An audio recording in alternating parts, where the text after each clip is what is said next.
Tere tulemast siis kõigepealt loengusse ja Lilleorgu. Kas keegi on täitsa esimest korda Lilleorus? Oli keeruline tulla, lihtne. Leidsite ilusti üles. Kompass näitas. Väga hea. Mina olen siis Aigi Vahing ja olen nüüd selline inimene, et miks ma siis sellisel teemal üldse täna siin teile räägin. Põhjus on lihtne, millegipärast siis minu elu oli selline minevikus, et 30 aastat jutti õnnestus olla sõltuvuses söömisest, erinevad söömishäired, söömissõltuvused olid. Seal hulgas oli ka suhkrusõltuvus, aga suhkrusõltuvust ma kunagi ei kogenud nagu väga sükse terava probleemina enne, kui ma söömissõltuvusest vabanesin. Sest suhkru söömine käis kuidagi selle ülesöömisega alati kaasas. Ja ma nüüd nagu niimoodi näpuga järge ei vedanud, et kus algab see soolase toidu ülesöömine ja kus on magusa ülesöömine, et põhimõtteliselt oli lihtsalt üks ülesöömine kogu aeg ja see suhkru nagu osakaal üldse ei eristunud sellest protsessist minu jaoks. Söömissõltuvuse teemal ma tegin oktoobris siin loengu ja tegelikult sellest loengust kasvaski välja vajadus teha suhkrusõltuvuse loeng eraldi. Sest söömise puhul oli mul niimoodi, et eks ma siis 30 aasta jooksul ju proovisin igasuguseid meetodeid, mida kindlasti paljud inimesed on proovinud, et teismelisena tegin siis nälgisin, tegin hästi palju sporti, kõndisin pikad ringid maha, et neid kaloreid kaotada, tantsisin nii palju kui jaksasin ja siis jälle nälgisin ja siis tõin üle ja see oli siuke teismeiga. Siis 20-ndates ma avastasin, et ma mõtlesin, ma olen geenius, avastasin bulimia, et võib toidu meeletutes kogustes toitu sisse süüa ja siis selle väljutada, nagu polekski midagi söönud. Mulle tundus see tõesti geniaalne avastus, ma sain teada, et sellel on nimi ja see on haigus. Et sellega ma jantisin üle 10 aasta ja siis kahjuks tuleb tunnistada, et olid vahepeal sõltuvused ka teistest ainetest, seal hulgas nagu täitsa keelatud ained ja kõikide nende teiste ainetega, mis ma püüdsin kuidagi seda söömist nagu ohjesse saada, et ometigi kaoks ära suur söögiisu, et saaks kuidagigi elada natuke sellise inimese elu, kelle elu ei juhi ainult toit ja toitumine ja toidumõtted ja seal hulgas siis suhkur. Siis proovisin erinevaid meetodeid, Ameerikas muidugi läbisin ka need sõltlaste paranemiste programmid, 12 sammu programmid, võib-olla on AA, neist kõige tuntum anonüümsed alkohoolikud, et seal programmis ma esimest korda kuulsin muide, et probleem võib olla üldse magusas, sest ma sinnamaani nagu ei olnud aru saanud, mind huvitas nagu kõik toit, vahet ei olnud, kas see oli hakklihakaste või magus või viinamarjad. Et siis ja seal programmis, nii nagu alkohoolikud, siis kainenevad niimoodi, et nad lõpetavad täiesti alkoholi joomise ära, siis söögikatel, nagu ma ütlen, siis soovitati loobuda suhkrust ja valgest jahust, aga eriti nende kombinatsioonidest. Ja ma mõtlesin, et ma olin terve elu nagu püüdnud saada selliseks inimeseks, kes saab süüa suhkurt nagu normaalsetes kogustes ja see ei olnud mul õnnestunud ja ma ei saanud aru, miks. Ja siis, kui tuli sealt selline soovitus, ma mõtlesin, kas see asi saab tõesti nii lihtne olla. Jätsin need siis maha nii-öelda, see oli natuke siuke leina maitseline on ju kogemus. Aga see kuidagi sel hetkel ei olnud väga raske, sest ma olin väga motiveeritud mingit lahendust leidma, sest mul olid juba enesetapumõtted. Ja tõepoolest siis nagu suhkru väljajätmine menüüst, suhkru ja valge jahu väljajätmine menüüst andis mulle nagu mu elu tagasi. Et ma ei olnud enam peapidi seal WC-potis ja ma ei ostnud enam mitme pere toidukogust omale ühe õhtu söömaajaks ja nii edasi. Loomulikult seal on veel ka teisi vahendeid seal programmis, kuidas kainena püsida. Aga nagu see programm ka ütleb, ta ei valeta, ütleb nii alkohoolikutele kui söömissõltlastele, kui kes seal on narkootikumidega või ostlemisega pahuksis, et nii kui sa seda tegevust uuesti teed, nii sa kukud ka. Ja mina olin siis 2 aastat juba olnud ilma suhkru ja jahu söömiseta ja elu oli nagu küll väga piiratud piirides, aga ise ikkagi juhtisin oma elu. Ja siis juhtus üks siuke huvitav asi, et 2 aastat, kujutage ette, ei söö suhkrut. Ja siis läksin sõpradega Hawaiile puhkusele ja sõbrad olid siis üks abielupaar, hästi kõhnad, peeniksed, pikad, siuksed kohutavad said magusad. Kogu aeg iga nurga peal proovisid seda, teist ja kolmandat ja ja see oli 2 nädalat kestis ja lõpuks ma nagu ilmselt mingi pinge kogunes ja mul nagu viskas nagu lõpuks vindi üle, et ma kogu selle aja nagu hoidusin, aga samal ajal see reis sattus sellesse perioodi, kus ma hakkasin kolima Ameerikast tagasi Eestisse. Eestis seda sõltlaste programmi sihukest tugevat ei olnud.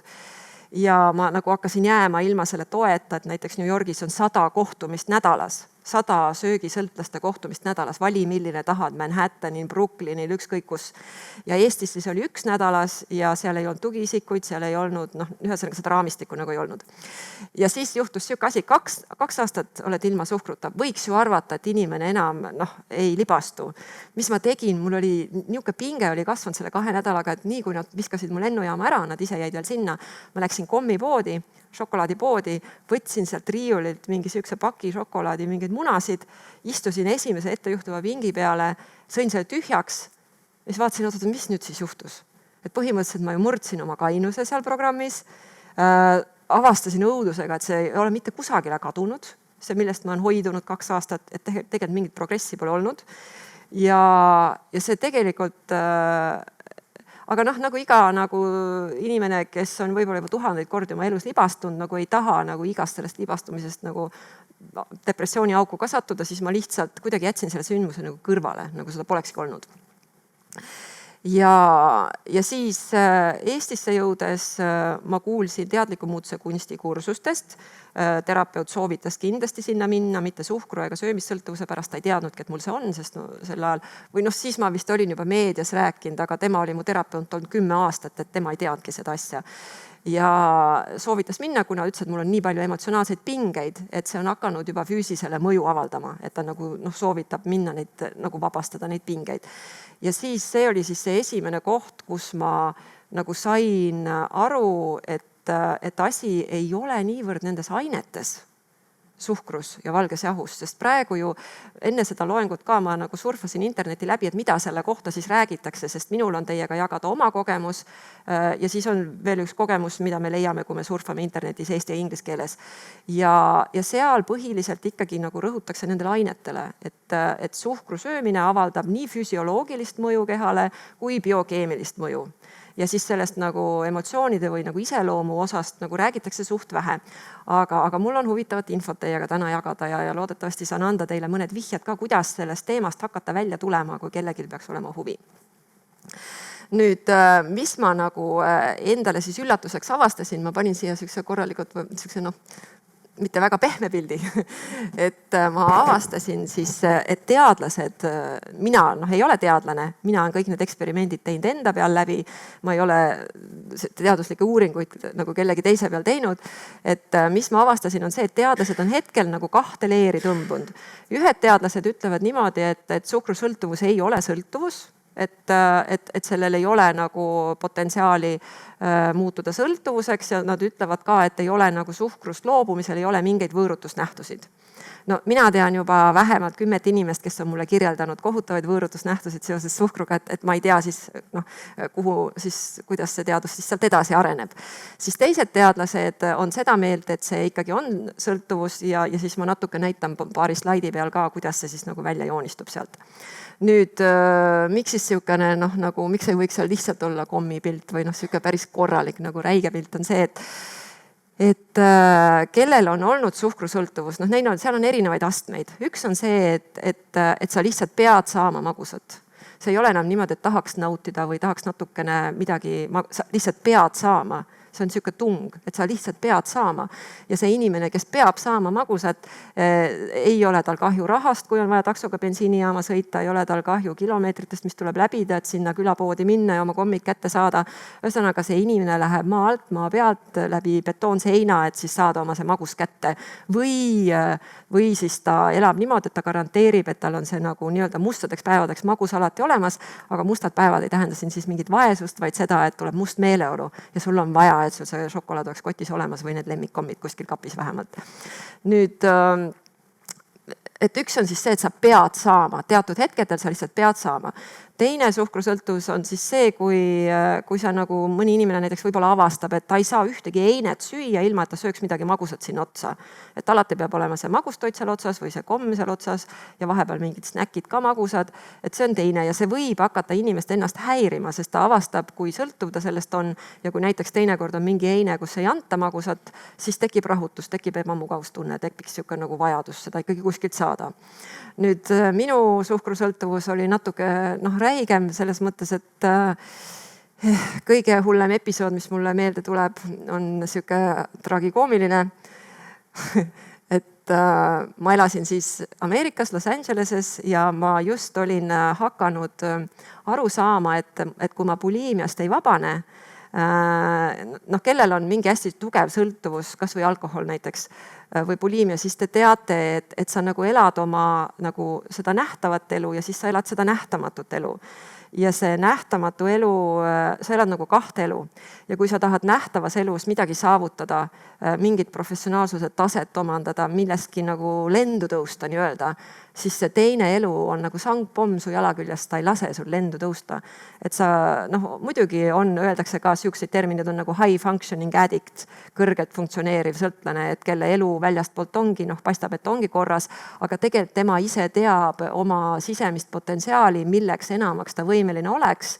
Ja tänu sellele kahetsusväärsele süvenenud juurdunud harjumusele ta ei saa seda oma elu täit potentsiaali realiseerida. Et siis, kui ma olin aru saanud, et need püüdlused, mis mul elus on, jäävad alati kättesaamatuteks või keskpärasteks, siis mul tekkis nagu isiklik huvi hakata buliimiast vabanema ja tekkis mingi inspiratsioon, mingi motivatsioon, sest see üldse ei motiveeri, kui arst ütleb, et need on need tervislikud. Elukaotus ei motiveeri, haigeks jäämine ka kahjuks väga juurdunud sõltuvuse puhul ei motiveeri, aga motiveerib see, kui sa leiad ise mingi iva, miks nagu edasi elada või nagu mida siin elus nagu teha, mis on nagu midagi seotud kutsumusega siis näiteks. See kutsumus ei pruugi olla professionaalne, see võib olla seotud perega, see võib olla seotud millega iganes, mis sind nagu isiklikult kõige rohkem kõnetab. Ja siis ma otsustasin niimoodi, et okei, et ma siis ei jooksenda siis seda toitu enam välja, et söön siis palju ma söön, et palju ma ikka söön. Et lapsena ma sõin ju suht vähe, mul oli vähemalt siuke periood kuni 8. eluaastani, kus mind toit üldse ei huvitanud, et mulle tundus, et on võimalik siis normaliseeruda sellesse faasi tagasi. See lõppes kõik ühe kohutava krahhiga. Loomulikult ma ei söönud hapukoort ja praekartulit ja praemune ja neid asju nagu lõputult sisse, et seal on mingi limiit, tekib mingisugunegi limiit, aga ma avastasin, et magusa söömist ma ei suutnud üldse lõpetada. Eriti mingid teatud sellised magusa kombinatsioonid, mis on ameeriklastel filigraanselt välja mõeldud, ma üldse imesta, et seal on epideemia kehakaalu osast, nad on lisanud 3 nagu killerit kokku, et üks on suhkur, teine on sool ja 3 on rasv. Et näiteks seal on siuke toode nagu peanut butter cups, mis tähendab, et maapähkli või mingid šokolaadi siis moodustised, kus on veel natuke soolaka, ühesõnaga seda oli võimatu lõpetada selle söömist. Ja õudusega lihtsalt jälgisin, kuidas 3 kuuga tuli 20 kilo. Ja tuli kohe niimoodi, et korralikult ja kui see nii kiiresti kilod lisanduvad, siis lihtsalt hakkab tekkima hirm nagu elu ees ja sellest, kuhu sa edasi jõuad. Ja siis ma sain ka aru, kust tulevad need inimesed, keda juba nagu masinatega ringi liigutatakse. Ja siis sellesse perioodi jääb siis ka minu see kõige räigema suhkrusõltuvuse episood, mis mul lihtsalt minu oma mälu põhjal on meeles, et tekkis võimalus minna ühe tuttavaga road tripile, teate, Ameerikas käiakse road tripidel, et seal on hästi pikad need rannikud, hästi ilusad maalilised vaated, et saad mööda läänerannikut minna, mööda idarannikut minna ja kas või sealt riigi keskelt läbi ja et oli siis vaja minna kuskilt sealt altpoolt nagu üles sinna New Yorgi taha. Ja saame kokku ja minul on see õudne see suhkrumaania peal ja siis autos ei ole võimalik süüa, nii et teine inimene ei näe. Aga mul oli nagu häbi süüa avalikult seda šokolaadi niukestes kogustes. Ma ei tea, kui palju teie tuttavad või teie või keda te teate, kellel on suhkrusõltuvus. Ma olen nüüd isegi kuulnud, et süüakse pool kilo, süüakse kilo šokolaadi. Minul pigem ta ikkagi jäi allapoole kilo, ma arvan, aga siuke pidev šokolaadi sissevool. Ja siis seal autos kuskile minna ei saa. Ja vahel harvan bensiinijaamad, sest kui paak võetakse täis, see kestab ju ikka kaua. Bensiinijaamad, ma lidusin niimoodi esimesena, ostsin nii palju šokolaade riiu pealt, kui ma sain, panin ruttu kotti tema tankis, on ju, panin vetsu ja siis vaatasin, mis on see nagu kõige maksimum normaalne aeg, kui inimene võib olla WC-s. Ja siis lihtsalt sõin neid šokolaadi sisse. Siis kõik kotti tagasi autosse, siis tunnen ja hakkab pihta, tahaks šokolaadi. Ja lõpuks ma ütlen, et kilometraažid olid nii suured, et lõpuks ikkagi kujunes siuke olukord, kus ma nagu ei pidanud vastu ja ma ikkagi kuidagi nagu sealt käega sealt niimoodi nagu sealt kotid niimoodi nagu läks seda šokolaadi seal sõidu ajal ka sisse ja ma ei tea, mis see inimene must võis arvata või mida ta aru sai või mida ta üldse sellest reisist mäletab. Igal juhul ma olid sõrmed šokolaadised, ma olid taskud šokolaadiga koos, käekott oli šokolaadiga koos, kõik leepus ja siis see kohutava šokolaadidoosi käes siis õhtul hotellis magama jääda oli ka omaette katsumus ja muidugi hotelli tualetti kasutasin ka täiega ära selleks, et šokolaadi juurde süüa ja see kestis mitu päeva. Kuni me jõudsime siis ühte linna, kus elas tema tuttav, kellele me läksime külla, aga tee peal mina olin näinud seda sõõrikute poodi, mis on Ameerikas, see Dunkin Donuts. Ma nägin, teate see oranž ja roosa värv. Ma jätsin meelde, kus see on. Me läksime külla, ma istun niimoodi. Ma lähen jalutama ja siis ütlesin, ma lihtsalt nii palju autos istunud, et ma olen teinud ühe jalutuskäigu. Läksin linna peale jalutama, selgus, et see oli ikkagi päris kaugel see pood. Ja siis kõndisin sinna, istusin maha ja siis ma laadisin neid sõõrikuid sisse ja muidugi kohvi ka ja siis hakkas juba hämarduma. Ja kui ma tagasi jalutasin ja jõudsin sinna nende juurde tagasi, siis mulle vaatas otsa lihtsalt kaks täiesti arusaamatut nägu. Inimesed olid arusaamatuses, et kuhu ma kadusin, miks ma alles nüüd tulin, kas ma tõesti kogu selle aja jalutasin. Ühesõnaga, aga ma siis lihtsalt lasin selle niimoodi peast välja, sest et kui sul on siuke nagu tung või sõltuvus või kihk pealt, sa lihtsalt ei saa muud moodi, kui sa pead leidma need viisid, kuidas sa oma need ained kätte saad. Et selline on siis kõige hullem tõenäoliselt suhkrusõltuvuse lugu, mis mul on. Muidugi on siukseid ka, kus ma ikkagi, teate, need šokolaadid on ju, neid laadisin sisse mitu tükki, aga siis mul oli veel buliimiat, siis ma pärast väljutasin need, aga see oli siis ilma buliimiata. Ja et kui öeldakse, et suhkrusõltuvus ei ole sõltuvus, siis midagi ta siiski on, midagi väga kummalist.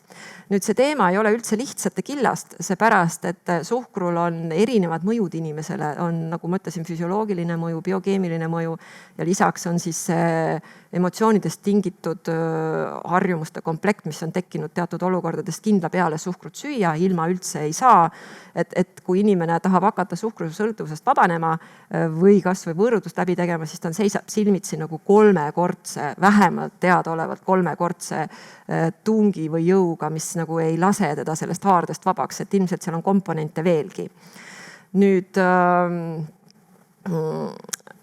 vaatame korraks, ma panen ainult hetkeks järgmise slaidi, ma panin siia slaidide peale nüüd selle info, mida on teadlased öelnud siis suhkru toime kohta, et saaks natuke aimu, et suhkrul on teatud laadne toime füüsisele, seda infot on internet eesti ja inglise keeles täiesti täis, et te saate nagu lisaks uurida, aga ma alustan siit sellest ühest asjast kõigepealt, suhkur on kiire energiaallikas. Ja ette ei hakkaks teksti lugema, ma panin selle teise slaidi tagasi, selle tekstini me jõuame, ma korraks räägin sellest, et suhkur on kiire energiaallikas.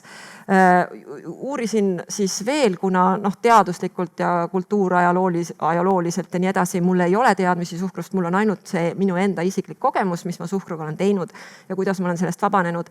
Aga siis natuke neid teadlasi ja nende avastusi ja töid uurides ma sain teada, et üks siis selline arvamus teadlastel on see, et kuna inimesed nüüd energiaallikas kõigepealt, mida see tähendab?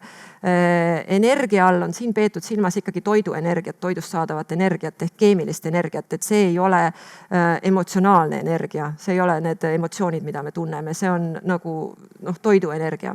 Ja kiire energiaallikas, miks ta on nii nagu, see on nagu üks oletus, see on nagu üks hüpotees, et miks siis inimesed on läbi aegade nii suhkrumaied ja lembesed ja miks ta on nagu nii positiivsel kohal inimeste eludes, on see, et inimesed siis vanal ajal, kui oli vaja metsast nagu söök maha jahtida, et sa ei saanud minna poodi, sa pidid seda looma taga ajama või mingeid muid raskeid asju tegema, et siis see energiasõltuvus nagu energiavajadus oli hästi suur ja hakati automaatselt eelistama neid toite, kus seda energiat siis nagu näiliselt tuli palju ja kiiresti.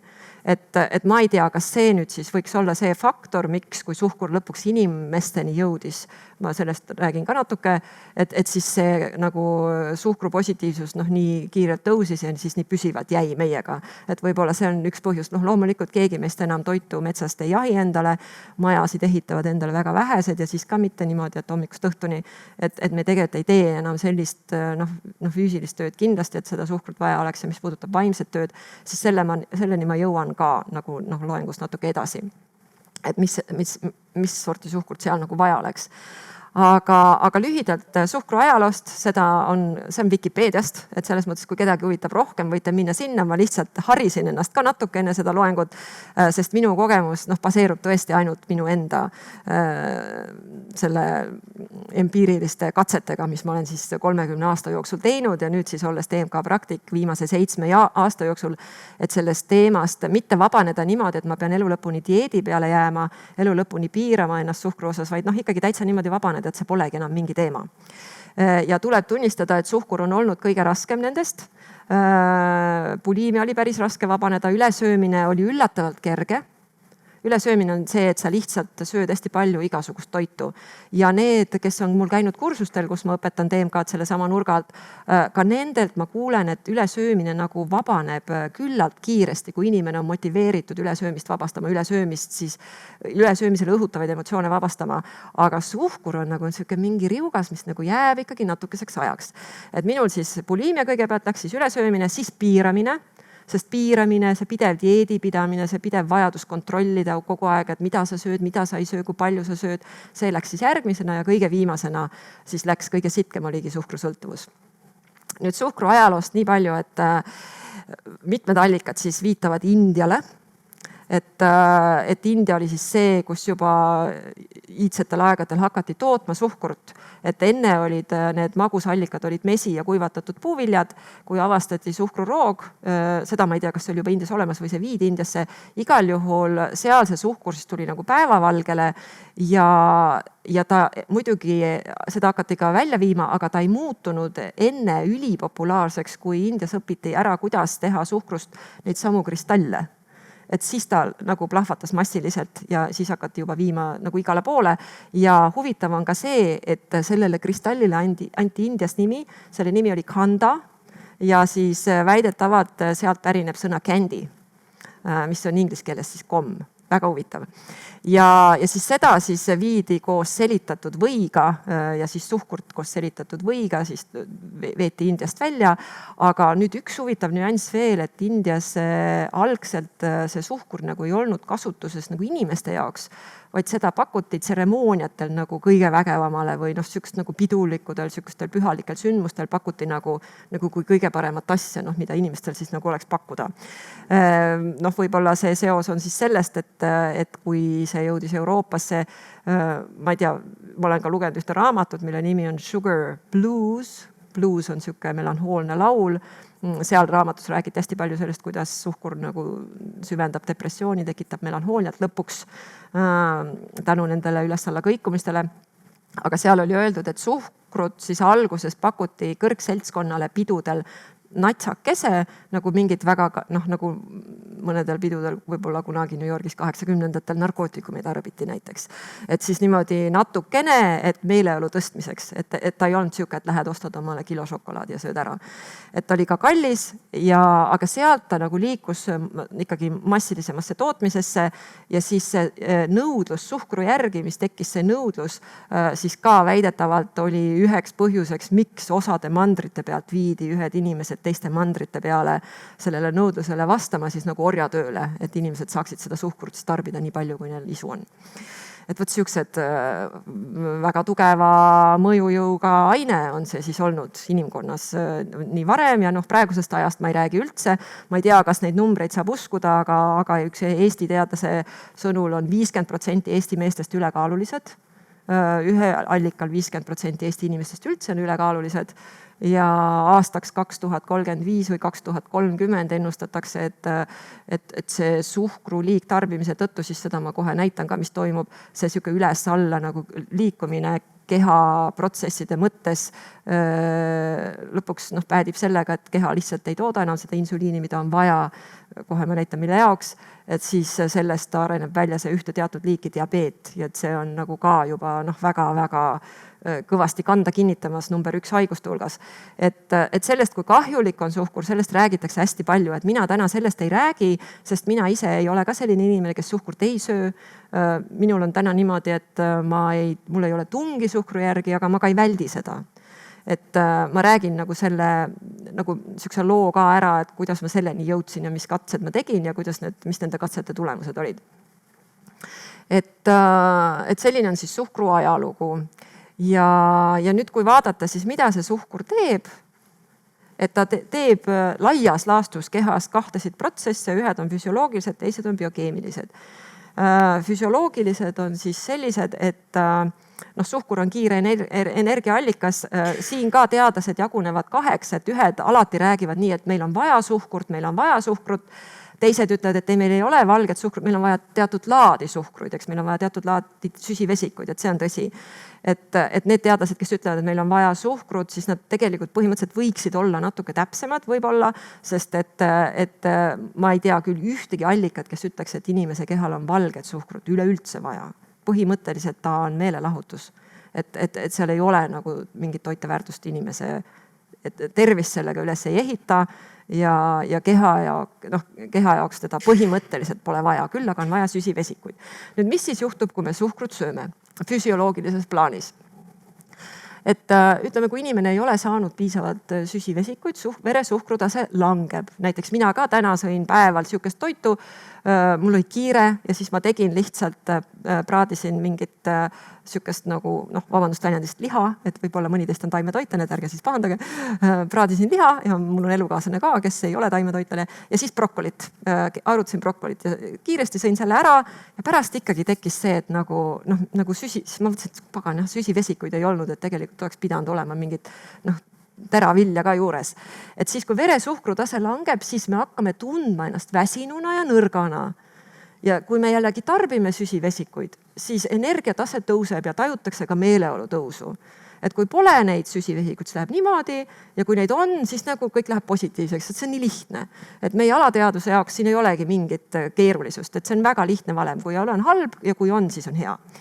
Nüüd, kui veresuhkur tõuseb, ja see on nüüd just, see on iga suhkru söömise puhul, aga eriti liigsöömise puhul, kui suhkrut hästi palju süüa, siis keha hakkab tootma insuliini. Insuliin on see, mis viib liigse veresuhkru kiiresti kudedesse ära, sest see on liigne veresuhkur, ta viib selle ära. Aga selle tõttu suhkrutase veres langeb järsult ja põhjustab ebamugavustunde. Nii, ja mis siis edasi saab? Kehale selline ebamugavustunne on häireolukord, ja neerupealised hakkavad tootma stressihormoone, seal hulgas on adrenaliin, et veresuhkrutaset normaliseerida. Ma korraks teen siin väikse pausi, küsin, kas keegi teist on olnud ilma suhkruta kuude viisi, nii et ei söö üldse suhkrut? Tõstke kätt, kui teil on. Okei, ma olen ka. Kui te nüüd olete ilma suhkruta kuude viisi olnud ja tekib sihuke hetk, kus te mingil kombel nagu jõuab teie organismi natuke suhkrut, kuidas te ennast tunnete? Kas see on nagu meeldiv või pigem ebameeldiv? Ja kas te olete pannud tähele, et see suhkur, mis niimoodi sisse jõuab, see ei ole ühestki otsast nagu positiivne ega nauditav? Ta on nagu häire, nagu vaev kehale, nagu mingi joovastus, üleliigne joovastus. Minul on meeles, kui ma olin mitu kuud suhkrust maas, siis tekkis see, et ühel mingil peol pakuti mingit vett, kus oli suhkrut sisse pandud. Sihuke tunne, nagu oleks purju jäänud ja tohutu adrenaliinitulv. Selline ikka, mida muidu, kui sa oled pideva suhkrulaksu all, vabandust väljendist, sa ei tunne enam. Aga kui see niimoodi korraks tuleb, siis sa saad aru, mis tegelikult kehas toimub, kui sa tarbid suhkrut. Nii. Ja et selline vahepala siis lihtsalt siia. Ja siis siit edasi et haarad järjekordse magusa doosi järgi, et see on niisugune nagu surnud ring, nagu nõiaring, et siis need pidevad ja pikaajalised veresuhkru taseme kõikumised võivad lõpuks viia neerupealiste kurnatuseni ja paljude muude terviseprobleemideni. Ma ei tahaks nendel terviseprobleemidel praegu pikalt peatuda, need on kõik internetis ilusti loetletud, seal midagi ilusat ei ole. Ja siin selline nagu stsenaarium ootab ikkagi ainult siis, kui suhkrut liigselt tarbida. Ja siit ma korraks veel liigun edasi, et siis suhkrusõltuvuse puhul, see on nüüd lihtsalt füsioloogilises plaanis, mida on teaduslikult tõestatud. Oleme tsüklis, kus veresuhkru taseme järskudel tõusudele järgnevad kiired langused, millest tingitud ebamugavustundele otsime me pidevalt leevendust samast allikast, lihtsatest ja kiiretest süsivesikutest ehk sellest samast suhkrust. Et kui sa oled juba sellesse tsüklisse sattunud, siis keegi ütleb, et söö pruuni riisi või oota, millal need rosinate suhkur siin on. Ühesõnaga, sa nagu ei taha nendest mitte midagi kuulda, sa tahadki seda kõige kiiremat, mis viib selle nagu energia kõige kiiremini üles. Ja ma toon siia, kõik see pärineb siis, see kõik, mis ma siia olen pannud, pärineb selle Ann Vinnali artiklist. See on väga hea artikkel, see on palju pikem, see on hästi põhjalik, kui tahate, lugege, minu meelest see oli väga hariv. Seal on juttu ka sellest, mida ma tänase loengu puhul siia sisse ei toonud, aga näiteks niisugused nüansid, et suhkrusõltuvuse tõttu, nende tõusude ja languste tõttu tekib selline stimulantide sõltuvus, kohvi, roheline tee, must tee, et Coca-Colad, igasugused kakaod, siuksed asjad ka, mis ka siis aitavad neid tõusude ja langude tõttu tekkivat kroonilist väsimust nagu turgutada, et seal on veel mitmeid nüansse. Küll aga ma toon korraks välja selle dopamiini osa, et see eelnev kõik oli nüüd see füsioloogiline mõju. See on üks liik mõjusid. Teine mõju on, ma tõin välja dopamiini, see närvivahetusaine, öeldakse ka virgatsaine, et vabaneb siis, kui me naudingut või iha tunneme. Nüüd dopamiini seostatakse küll kõikide teiste, ütleme siis narkootikumidega ka või alkoholiga ja teadlased on nii palju tõestanud, et suhkru tarbimine tõesti dopamiini taset muudab. Ja on ka nüüd siis jällegi need osad teadlased, teised ütlevad, et ei ole võõrutusnähtusid, aga kes on selle ise läbi teinud, tal on oma kogemus ja teab, et ma kohe räägin siis sellest ka natuke, et siis selle protsessiga, biokeemilise protsessiga ikkagi kaasnevad ka võõrutusnähud ja tolerants tähendab seda, et sa harjud ära nende kogustega ja sa vajad üha suuremaid koguseid, et seda sama nagu kaifi kätte saada. Nüüd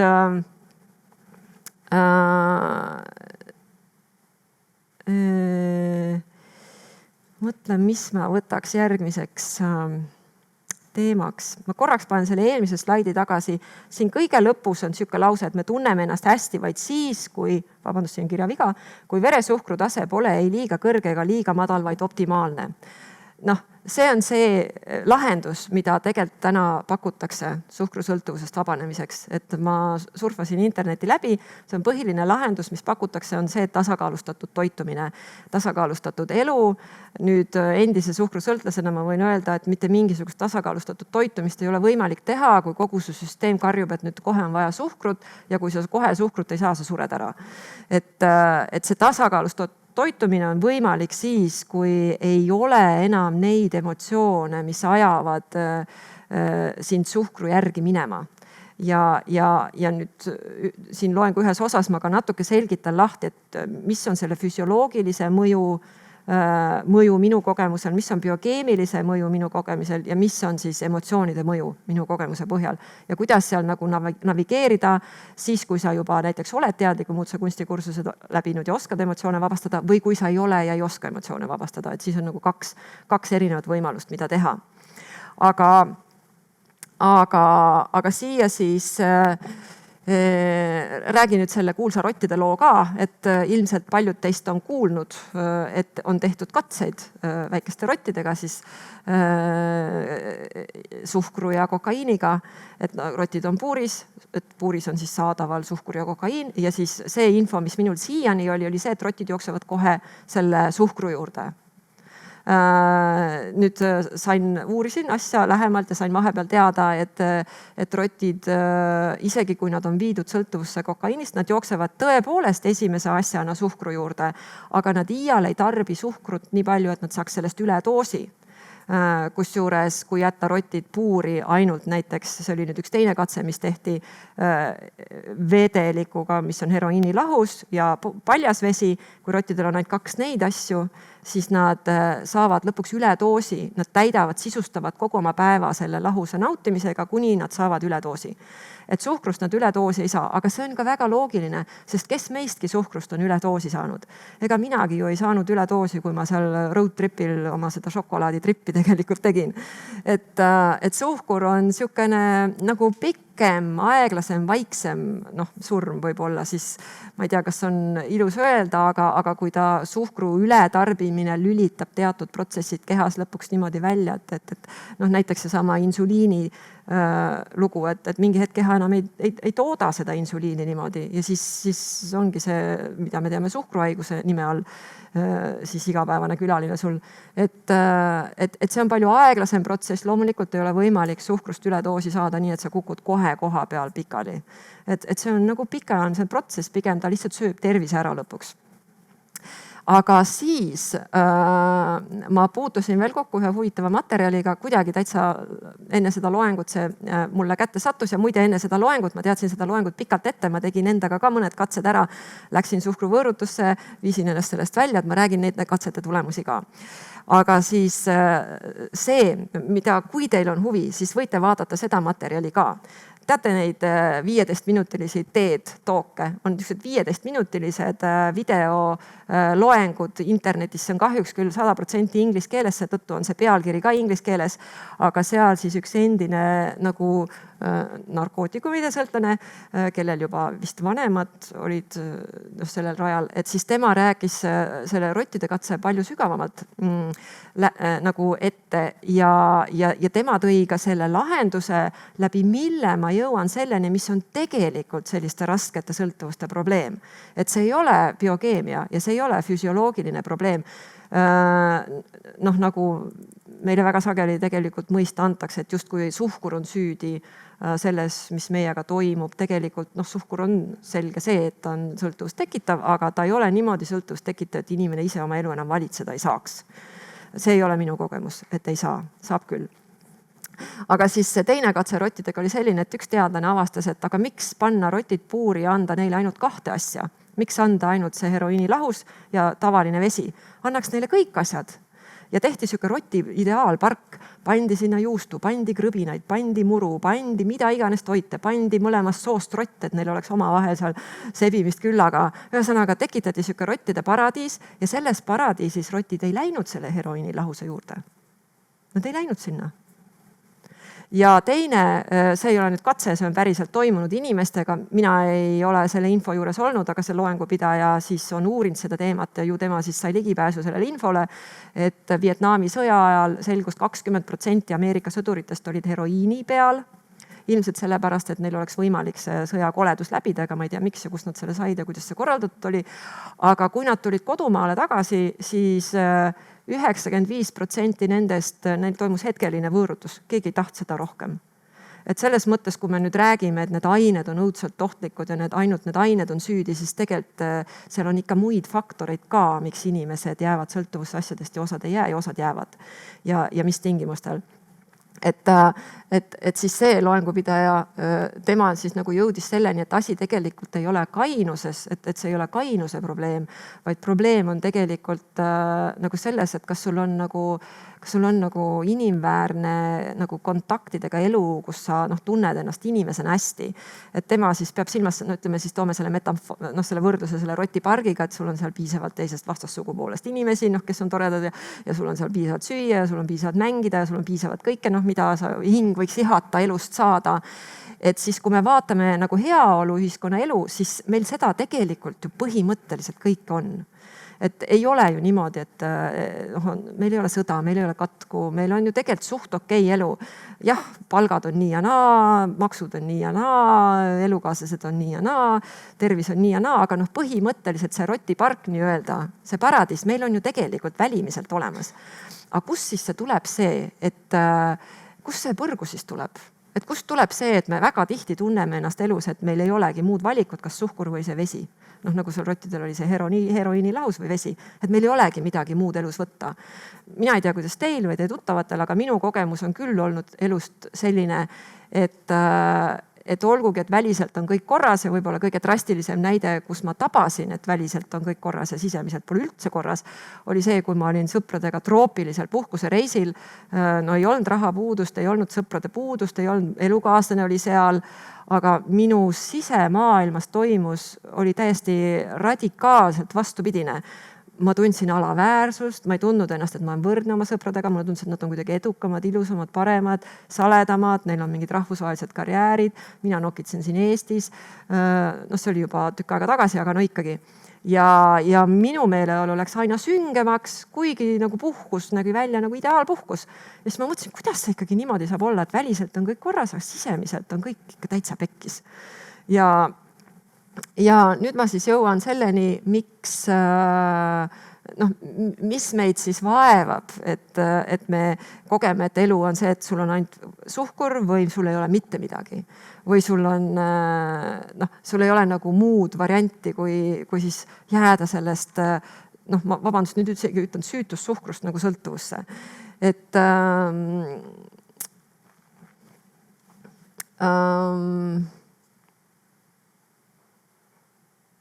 mul käis kursustel üks naine, kes õppis ära emotsioone vabastama ja siis tuli mõne aja pärast tagasi ja ütles, et tal on juba kõik asjad väga hästi tööl ja niimoodi, aga kommi tahab ikka saada. Et kuidas see niimoodi võimalik on? Ja siis ma ütlesin, et nojah, et tegelikult on ju paar nädalat möödas kursusest, aga kui me nüüd võtame selle ühe kommi, et mida see komm nagu tähistab inimese elus, et see komm ei ole ju tegelikult lihtsalt komm. See komm on võib-olla 30 aastat on olnud sinu ainuke tugi ja saatja elus. Iga kord, kui sa tunned, et sul on midagi, sa oled läbi kukkunud, sul pole rõõmu, sa ei usalda mõnda inimest või sul on natuke halb tuju või sul on joovastus, sa oled just võitnud midagi või sul on nagu ebakindlus. Muide seda ka teadlased tõid välja, et ebakindluse tunde tõttu väga palju sageli inimesed söövad komme, et nad tõid välja, et on psühholoogilised faktorid ka suhkrusõltuvuse väljakujunemisel, aga seal nad nagu ei osanud väga pikalt rääkida. Et see üks komm on võib-olla 30 aastat tähendanud sinu jaoks nagu kogu kindlust, mis elus on. See tundub absurdne ja me võib-olla ei vaata sellele niimoodi, aga sa tabad selle ära siis, kui sa hakkad suhkrust loobuma. Kui sa tahad jätta suhkru kõrvale, siis sa avastad, ma ütlen nüüd juba, kes see suhkur sinu jaoks on, sest ta ei ole enam mis, vaid ta nagu tähistab sinu jaoks ema, isa, venda, sõpra, ma ei tea, riigi presidenti, keda iganes, politseid. Ta täidab nagu kõik rollid sinu jaoks. Ta on alati kindel, kunagi ei kobise vastu, kunagi ei ütle, et ei, ma ei tule poest sinuga kaasa, ei, ma ei lähe sul suust sisse, ei, mind ei tohi süüa 5 kilo. Mitte mingit, pluss ta on odav, olgem ausad, et kui oleks mingi õudne kihk põlvelõhkujaid ehitada, siis oleks palju keerulisem oma kirge teostada, aga kui on ainult süütut suhkurt vaja süüa, siis see on tõesti igal pool kättesaadav. Ma kuulsin, et osad supermarketid on tänapäeval isegi 24/7 Tallinnas avatud ka, nii et pole vajagi ainult bensiinijaamas käia, saab sealt ka oma asjad kätte, ükskõik mis kell. Et kui nüüd hakata tahtma siis seda suhkrut kõrvale jätta, siis esimene loomulikult, millega inimene kokku puutub, on need füsioloogilised, need kõikumised, et sa ei saa, su keha on harjunud ja sa ei saa, ja siis tekib see väsimus ja see masendus ja see ebamugavustunne. Kui see nagu siukse jäiga võõrutusega läbida, siis mingi hetk need võõrutusnähud lakkavad olemast. Ja loomulikult need võõrutusnähud ei tule siis ainult sellest, et füsioloogilisest, vaid ka biokeemia, kui sa oled ikkagi harjunud seda sillerdust peast tundma, seda meeldivust ja seda imelist õhulust, positiivsust, mis tekib suhkru söömisel, siis on lein. Pakid oma peo kokku ja ongi lein, ongi kurbuse periood, ei ole enam nii tore. Oled juba natukene ärritud kergemini sest sa ei saa seda ainukest asja, mis su elu nagu positiivseks teeb. Öeldakse, et osad inimesed söövad selleks, et elada, osad elavad selleks, et süüa ja osad elavad selleks, et süüa suhkrut. Muide, suhkrusõltuvus siis ei kimbuta ainult, see ei ole seotud ülekaaluga, näiteks New Yorgis ka, kui ma olin sealt sõltuvustest vabanemise programmis, siis oli väga palju naisi, kes olid täitsa saledad ja olid ikka põhimõtteliselt sõid ainult suhkrut. Et suhkru söömisel on see ka, et ta vaikselt hakkab asendama soolast toitu, võtab maad niimoodi, et sa enam väga palju soolast toitu ei söögi, teistele jääb mulje, et sööd nagu linnupoeg, naksad siit, naksad sealt, tegelikult siis saad selle põhiasja oma šokolaadidest või kommidest. Ja ma ei tea, kas keegi teist on olnud sellises suhkrusõltuvuses, kus ta enam ei söö soolast toitu väga palju, toitub põhiliselt magusast, siis keha mandumise tunne on ikka väga reaalne. Sa lihtsalt tunned, kuidas keha mandub, füüsis mandub. Ta tervis hakkab järgi andma, hakkab tekkima immuunsprobleemid, igast haigused külastavad tihedamini, gripid, viirused, nakkused, põletikud. Et keha jaoks ei ole midagi meeldivat. Nüüd, kuidas siis nagu ikkagi jaole saada? Et jah, tavaliselt soovitatakse, see inglise keeles on see väljend cold turkey, külm kalkun. Et nüüd sellest hetkest peale no sugar. Üldse. Kõik, kes seal on läbi teinud, see on päris jõhker, kellel ikkagi on suhkrusõltuvus ja ta läheb sellise nagu järsu võõrutuse peale. Loomulikult see ei kesta igavesti, aga mul on olnud ka sellist suhkruvõõrutust, kus ma juba 6 kuud võõrutan ja vaatan, et ikkagi ei ole see võõrutus läbi, et mis toimub. Ja see oli veel see aeg, kus ma ei eristanud füsioloogilisi, biokeemilisi ja psühholoogilisi protsesse. Ei eristanud oma vahel. Et mulle tundus, et keha ikka alles võõrutub, keha oli ammusest vabanenud, aga minu emotsioonid olid sellised, mis nõudsid seda suhkrut. Lihtsalt see emotsionaalne plaan, kõik need emotsionaalsed hetked elus, kus ma olin harjunud sööma suhkrut on vist emakeeles õigem öelda, siis tuletasid ennast selle nagu vajadusena meelde, et mulle tundus, et 6 kuud on möödas ja ikka käib veel võõrutus. Mis need hetked on? Need ei ole üldse mingid drastilised hetked, need on täitsa tavalised hetked, näiteks kõigil on võib-olla tööl selliseid ülesandeid, kus tööl on sellised ülesanded, kus sa tead, et sa võid kinnisilmi need ära teha, pole mingi probleem, on aja küsimus. Aga siis on sellised ülesanded, mis on nagu väljakutse.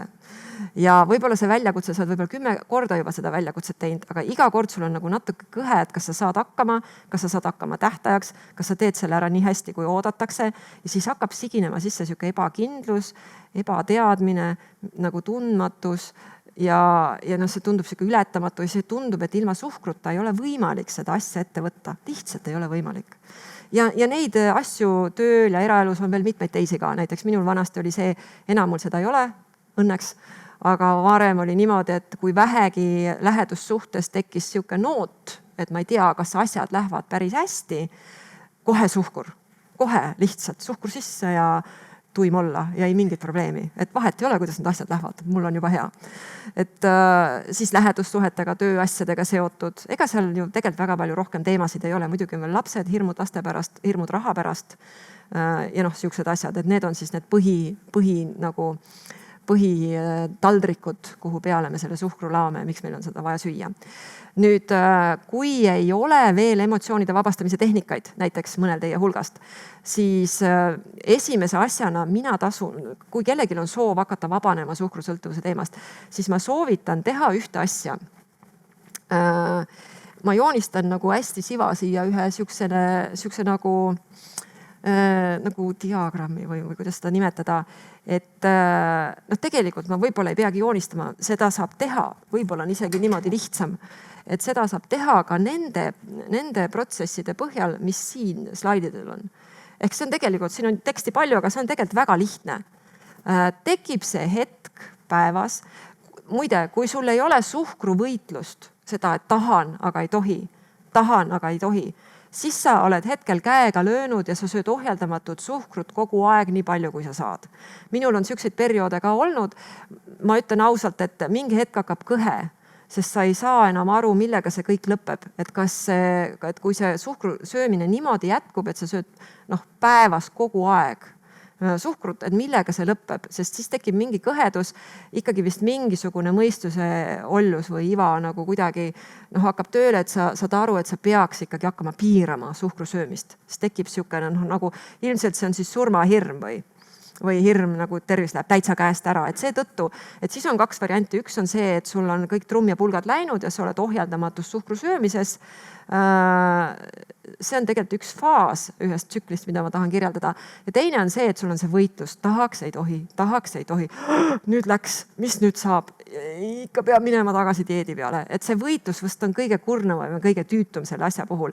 Minul oli kunagi niimoodi, et ma mõtlesin, et mida ma sooviks elult saada, et kui oleks võimalik, vabandust, see on nii, nagu mul on häbi öelda, aga ma kujutasin ette, et kui oleks võimalik, et oleks üks sõõriku planeet, et ma olen seal sõõriku planeedil, mul on kummikud jalas ja ma nagu istun ja elan seal sõõrikute sees ja kui oleks võimalik niimoodi, et üldse üle kilosid ei tule ja tervis ka untsu ei lähe ja see planeet oleks olemas ja sinna saaks minna, ma istuks seal ja sööks neid sõõrikuid.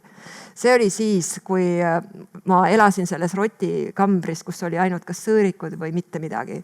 Et mu elu võib-olla väljastpoolt ei tundunud selline, aga sisemiselt olin ma seal vangis. Et siis, miks siis juba mitte sellisel planeedil eladad kummikud jalas, kõnnid sõõrikute sees ja hommikust õhtuni sööd sõõrikuid ja piima ka muidugi. Aga kahjuks ei ole inimene mõeldud elama niimoodi rotikambris oma seal heroiinilahuse või sõõrikute otsas. Et inimesel on ette kirjutatud ikkagi elamisväärne elu, vastasel juhul meil ei oleks tegelikult seda rikkust ja toredust, mis meie ümber kõik on, eriti siis millegipärast on heaoluriikides seda võimalik nautida. Et siis ikkagi tahes tahtmata sa nagu hakkad mõtlema, et kuidas mingit piirangut endale peale panna selle suhkru teemaga. Ja esimese asjana nüüd, mis on selle piirangute nagu valu ja võlu? Üks on see, et sa teed nagu elu justkui hästi lihtsaks, et tänasest päevast peale mustvalge. Sa tead, et kui ei ole mustvalge, siis sa libastud. Kui sa lubad sealt ühe kommi sisse, siis on minek. Siis seal ei ole mingit varianti, on ju. Et see peab olema mustvalge. Nüüd, et see on siis selle nagu võlu, et see teeb nagu elu lihtsaks, et sa tead, ei, on ju igal pool. Teine lähenemine on see, ma vaatan, kuidas seda nüüd öelda. Tegelikult sellele teisele lähenemisele ma jõuan veel, aga ma mõtlen nüüd, mis on selle mustvalge valu, on see, et sa tõesti muutud robotlikuks oma elu osas. Et sa hakkad kõik situatsioonid, mis elus on, sa nagu võtad selle musta joone järgi, mis sa oled vedanud suhkru söömise peale. Ehk see tähendab ka seda, et sa hakkad välistama emadepäeva torti emaga koos. Või siis, kui sul ei ole eriti usin ema, kes teeb sulle tatrajahust pannkooke, kus on veel tatliga. Ühesõnaga, et saate aru, mis ma mõtlen. Et see tegelikult sotsiaalses mõttes nagu tõmbab su elu nagu rikkuse natuke kokku. Et sa sotsiaalses mõttes nagu ei ole nii vaba. Loomulikult inimesed on täitsa ilma suhkruta olnud pikalt ja väga hästi elavad ära ja sõbrad on juba harjunud, et nad ei söö suhkurt ja enam ei topi neile suhkurt. Aga ikkagi minu vend on olnud ilma suhkru söömiseta ma ei tea, 10 aastaid ja ikkagi me satume tihti olukordadesse, kus nii ema pakub talle kooki, kui mina pakun talle kooki, isegi minul suhkrusõltlasel ei ole vahel meeles, et ta ei söö suhkrut. Et siis lihtsalt tekib terve rida selliseid olukordi, kus on selline nagu teate niimoodi nagu. Et siis sotsiaalses mõttes selline musta juti vedamine nagu ta piirab, et ta ikkagi natuke isoleerib sind ikkagi pigem rohkem sinna rotikambrisse, kus sul on see 2 valikut, kui jätta rotiparki. Miks? Ärme ütle rott, ütleme lihtsalt paradiis, on ju inimese elu mõttes paradiis. Et siis see, mis pakutakse, on siis see, et tänasest päevast ei. Nüüd ma lihtsalt küsin, et kui paljud teist, kindlasti mõnel on õnnestunud ja võib-olla on õnnestunud tänase päevani, aga kui paljud teist teavad raudpolt, et näiteks homsest peale suhkrut üldse ei söö ja kindla peale siis veavad näiteks aasta välja. Et see on fakt, et aasta veavad välja ilusti. Ei ole, on ju niimoodi. Minul oli lõpus niimoodi, et ma olin nii palju läbi kukkunud, et ma isegi enam 2 nädalat ei pidanud välja, ausalt öeldes. Et võib-olla teil on veel tahtejõudu kõvasti rohkem, aga minul ikka 12 päeva oli, see oli mehetegu, aga 10 päeva, 7, vahest 2-3 päeva. ja siis on see nokk kinni, saba lahti ja see kurnab mitte ainult neerupealised ära, vaid see võtab lihtsalt eluisu ka lõpuks ära. Kui sa niimoodi nagu tegutsed, et siis mida ma hakkasin tegema selle asemel, et ennast sundida sihukesesse olukorda, sest ühest küljest, vaadake, see nagu ei ole 100% loogiline ja arukas, et kui sa ühest küljest tead, et sul ei tule see välja mitme kogemuse põhjal ja teisest küljest sa paned ennast seda tegema, et kas ei ole siin nagu loogika viga? Et nagu on ju. Siis ma hakkasin vaatama, aga mida ma üleüldse saan teha selle teemaga. Ja siis ma avastasin, et mida ma saan teha, ma vist ikka teen selle joonise. Mida ma saan teha, on lihtsalt hakata siis vaatama, mis toimub. Ja nüüd ma toon mängu ühe nagu kolmanda nähtuse meie siis vahendite varamust, et tavaliselt kui me lähme dieedile, sihukesele mustvalgele dieedile, siis seda dieeti juhib meie mõte, tuli idee, otsustad ära, mõttejõul, ma hakkan nüüd seda tegema ja siis võtad tahtejõu nagu emotsionaalses mõttes, võtad punti ja siis hakkad seda teostama nagu mõtte ja emotsionaalse tahtejõuga. Ja ta on selles mõttes mustvalge ja ta ei ole nagu väga arukas, seepärast et elus on väga palju olukordi, kus tegelikult sa ei saa nagu mustvalgelt minna, aga sellega ma olen nõus, et kui sa oled täitsa näiteks padusõltlane mingis asjas, siis tuleb see mustvalge periood ka läbida.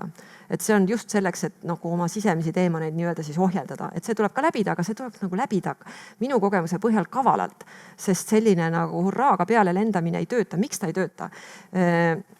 Vaadake see asi, mis meie sees on, mille kohta öeldakse ühiskonnas harjumuse jõud, et harjumuse jõud on väga raske murda ja inimese iseloomu ei muuda. Et see harjumuse jõud ei ole ju välja mõeldud, see on ju reaalselt väga tugev asi, kui sa hakkad mingit harjumust muutma. Ja mida me selle harjumuse kohta teame? Me ei tea muud mitte midagi kui seda, et sina tahad ühte ja tema tahab teist. Ja ongi kõik. Nüüd, kui sa hakkad vaatama natuke lähemalt, siis mina soovitaks esimese asjana lihtsalt hakata uurima. Seda, nagu ma olen varem ka loengutes joonistanud, aga ma joonistan praegu lihtsalt sihukese hästi lihtsa, et tegelikult see meie tsükkel ei ole lineaarne, et lineaarselt tundub, et siin me kukkusime, siin läksime dieedile, siin kukkusime, läksime dieedile. Tegelikult on see protsess, seal on rohkem faase. Et üks on see, kus sa lähed dieedile, siis sa hakkad siit minema, siis toimuvad mingid siuksed võbelused, mis nagu tekitavad tunde, et lõpetaks dieedi ära. Mis iganes, ma ei tea, päevasündmused, et need on need, kus sul tuleb meelde, et ei, ma läksin dieedile, ma ei murdu. Lähed edasi, võib-olla on siin juba näiteks ilusad 5 päeva kogunud, aga siis tuleb üks selline sündmus, mis millegi pärast selle dieedi sul lõpetab. Alati on ju tulnud tegelikult. Võib-olla vahel harva mõnel inimesel õnnestub jääda, aga siis kui tal õnnestub näiteks nagu kui mina olin 2 aastat suhkrust ilma, olin sõpradega Hawaii'l, võib ka öelda, et väga õnnestunud dieet ju, kas pole ju 2 aastat olla ilma. Aga kuidas ma ilma olin, ma niimoodi hoidsin kinni sellest. Nagu selle kohta öeldakse inglise keeles valgete sõrmenukkidega, et see ei olnud mingi vaba ilmaolek, et ma nagu pidin nagu kehtestama oma neid piiranguid ja pidin nagu seda kinni hoidma. Lõpuks ikkagi 2 aasta pärast lõppes kõik sellega, et keeras vindi nii üle, et ikkagi ma sõin siis kõik selle suhkru seal ära ja vaikselt imbus suhkur tagasi mu ellu niimoodi. Et kui tuleb see ükskõik mis sündmus, siis see on see, kus su dieet lõpeb tavaliselt.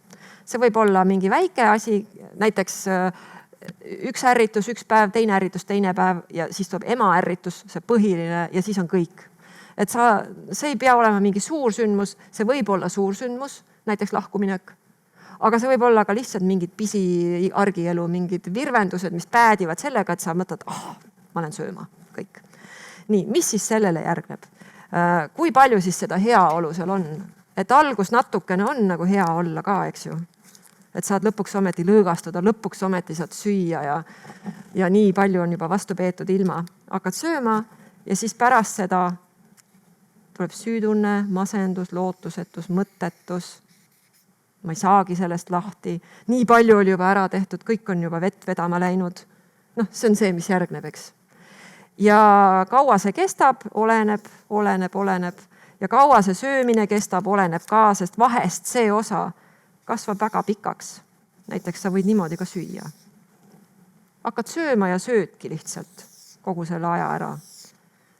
Et vahet ei ole, kas see osa on väike või see osa on pikk.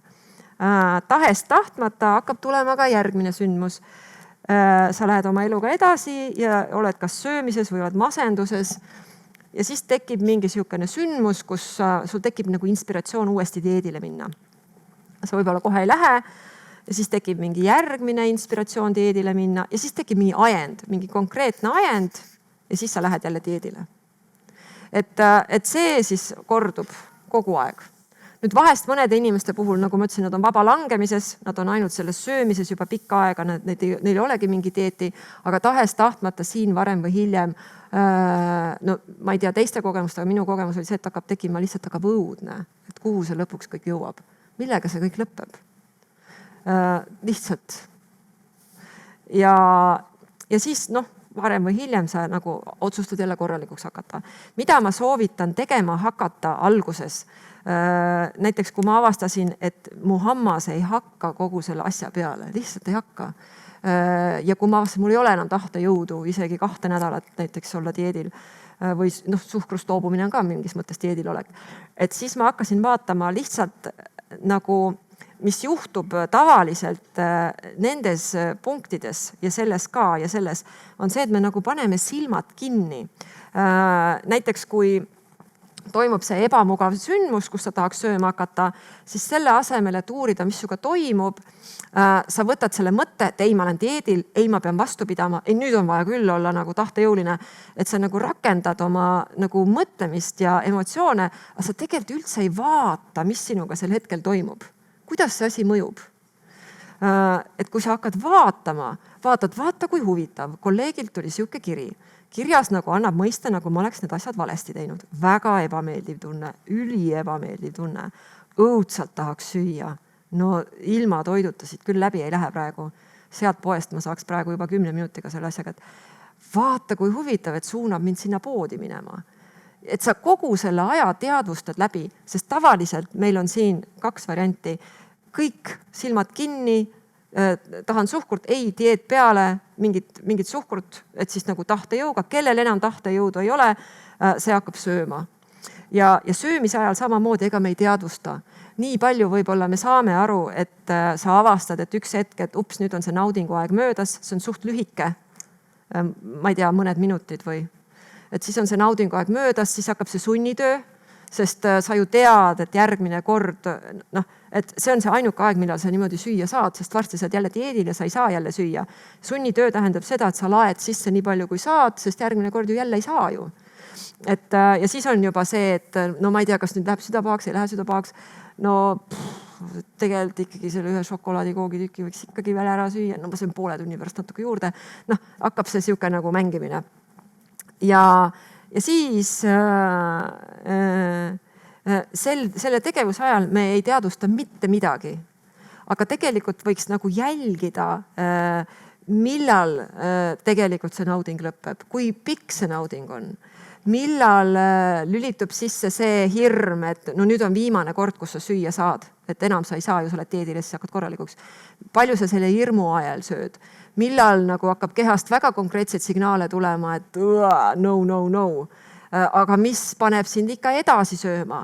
Lihtsalt, et sa jälgid, teadvustad neid mõtteid ja emotsioone, mis sind seda tegema panevad. Et see on see on esimene asi. Siis kaob ära, kui sa oled terve selle tsükli 5 korda läbi teadvustanud, nii et sa ei pane silmi kinni. Ja see on võimalik, sest ma ütlen, et mul oli isegi siukseid hetki, kus mul oli veel bulimia ja ma olin peapidi tõesti WC-potis ja see on kõige ebameeldivam faas sellest. Isegi siis ma vaatasin ennast seda tegemast pealt. Vaatasin, vaata kui huvitav siis nagu harjumus. Et nüüd ma olen siis niipidi siin. Väga huvitav. Pärast vaatasin keha, vaatasin, kehal on kõik, biokeemia on kõik pea peal. Aga varem ma tegin seda niimoodi, et ma lihtsalt panin silmad kinni, sõin, väljutasin selle, siis kui kõik läks normaalseks tagasi, siis tegin silmad lahti, nagu seda polekski olnud. Ja enne seda veel oli isegi siukseid etappe, kus ma isegi ei saanud aru, kuidas see on võimalik, et ma kõik need asjad ära sõin ja kuidas see on võimalik, et ma kõik need asjad välja oksensin. Et see on nagu teadvustamatuse tipptase. Nüüd, kui sa oled selle tsükli, tahes tahtmata see ju kordub, muidu meil ei oleks seda võitlust. söömisega või suhkruga. Kui sa oled selle tsükli mitu korda, näiteks 5 korda otsast lõpuni läbi teadvustanud, siis ei ole võimalik, et sul on siin mingeid pimedaid nurki või pimedaid teemasid, mis saavad sind nagu üllatada. See asi hakkab sul olema nii läbi ja lõhki tuttavlik, et see ka ei ole võimalik, et sa ei hakka siin väikesi muutusi läbi viima, isegi siis, kui sa ei oska emotsioone vabastada. See ei ole lihtsalt võimalik, sest sa saad eksperdiks selles teemas. Sa saad professionaaliks ja eksperdiks oma tsükli teemas. Ja mis need muutused siis võiksid olla, mida võib teha? Ma jagan 2, mida ma olen teinud. Ühe ma sain oma õpetajalt, Ingvar Villidalt, kes soovitas alati, kui on soov söömissõltuvusest vabaneda või suhkrusõltuvusest vabaneda, jätta see viimane tükk võtmata. Aga siin tuleb hästi tark olla. See viimane tükk ei ole see, mida sinu dieedipidaja mõistus ütleb, et võiks olla. Näiteks kui sul on harjumus süüa, no ma ei tea, kuidas teil on. Ma räägin endast, nagu mul oli. Kui mul on harjumus süüa see šokolaad ära ja siis veel natuke seda järgmist ka, siis see viimane tükk ei tähenda seda, et ma seda järgmist šokolaadi ei puudu, vaid see viimane tükk võib olla see viimane ruut sellest järgmisest või isegi ainult pool ruutu. Kui sa jätad selle viimase tüki võtmata, siis läbi selle tegevuse sa hakkad nagu näitama, ma ei taha öelda, et see on mingi elusolend, sest see on harjumus, aga samas ta koosneb väga orgaaniliselt olemasolevatest protsessidest. Et kõik need sunnid ja tabud ja käsud ja keelud meie sees, need on ju ka päriselt olemas olevad. Jah, nad ei ole küll loomad ega linnud ega lilled, aga mingi jõud ju neil on. Et siis sa hakkad sellele komplektile näitama, kes on tegelikult majas peremees. Aga ma tuletan meelde, et niimoodi sa ei saa näidata, et sa sellele komplektile lähed teise komplektiga vastu. Ja see teine komplekt oleks siis niimoodi, et kui ma ütlen, et jäta see viimane tükk võtmata, ja siis sa otsustad, näiteks dieedipidaja sinus otsustab, et see viimane tükk tähendab seda, et sa seda järgmist šokolaadi üldse ei puudu. Mina ütlen, see on liiga suur tükk. Ma ütlen, see ei ole realistlik. Realistlik on, ma loodan, teil ei ole nii suuri koguseid.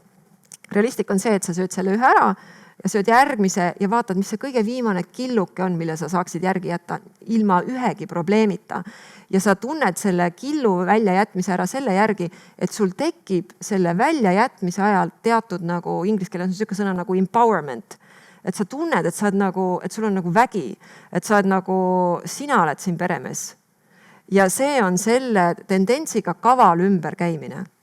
Järgmine kord, kui sa sööd jälle midagi, näiteks oled külas ja pakutakse kuhjades kooke, võtad selle ühe koogi, võtad teise koogi, tuleb 3. Ja siis ilma, et keegi näeks, sest see on ainult sinu projekt, see on sinu eksperiment, jätad sellest 3. koogist näiteks 1 killu taldriku peale, kus selle väikse teelusikaga. See on sinu nagu vägi, see on see, mida sina saad teha. Ja ma jällegi ütlen, et palun, kui te hakkate seda eksperimenti tegema, siis pange tähele, et see killu suurus on õige siis, kui sa tunned nagu, et sul tuleb nagu jõudu, energiat juurde, et sa tunned nagu, et sa oled vägev.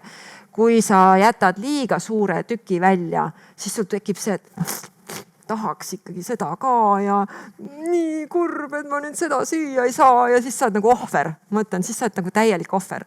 Et ära tee seda tükki liiga suureks, aga hakka jätma see viimane kild igalt poolt välja. Näiteks ka oled suure supipoti juures, tõstad supist potti omale ja kas teil on ka, et tahaks nagu mingi väikse tirtsu veel panna? See väikse tirtsaka sinna veel juurde panna, näiteks hernesuppi, jäta see panemata. Aga ära pane omal mingit dieetportsu, pane lihtsalt natukene vähem. See viimane, mille tahaks võtta, jäta välja. Ja siis sa seda tehes, sa hakkad tundma ennast nagu, ma ei oska seda muud moodi kirjeldada, nagu inimväärsena või inimesena. Sa tunned, et nüüd on ohjad jälle sinu käes. Et sa selle protsessi ajal, jah, see on aeglane protsess, see ei ole nii kiire protsess, et homsest alates suhkrut ei söö ja siis võtad 10 kilo, ma ei tea, kui kiiresti alla. See on aeglane protsess, aga läbi selle protsessi sa saad ohjad enda kätte üha rohkem tagasi, kavalalt. Nüüd teine kavalasi, mida ma ise tegin ka ja mis väga hästi töötas, oli see, et ühesõnaga minu suhkrusõltuvusest ja söömissõltuvusest välja vingerdamine on selliste väikeste tehnikate kasutamine olnud, pluss emotsioonide vabastamine, aga selleni ma jõuan veel eraldi. See on nagu eraldi oskuste komplekt, see on eraldi teema, aga algustuseks ei ole seda isegi ilmtingimata vaja, see lihtsalt teeb asja palju lihtsamaks.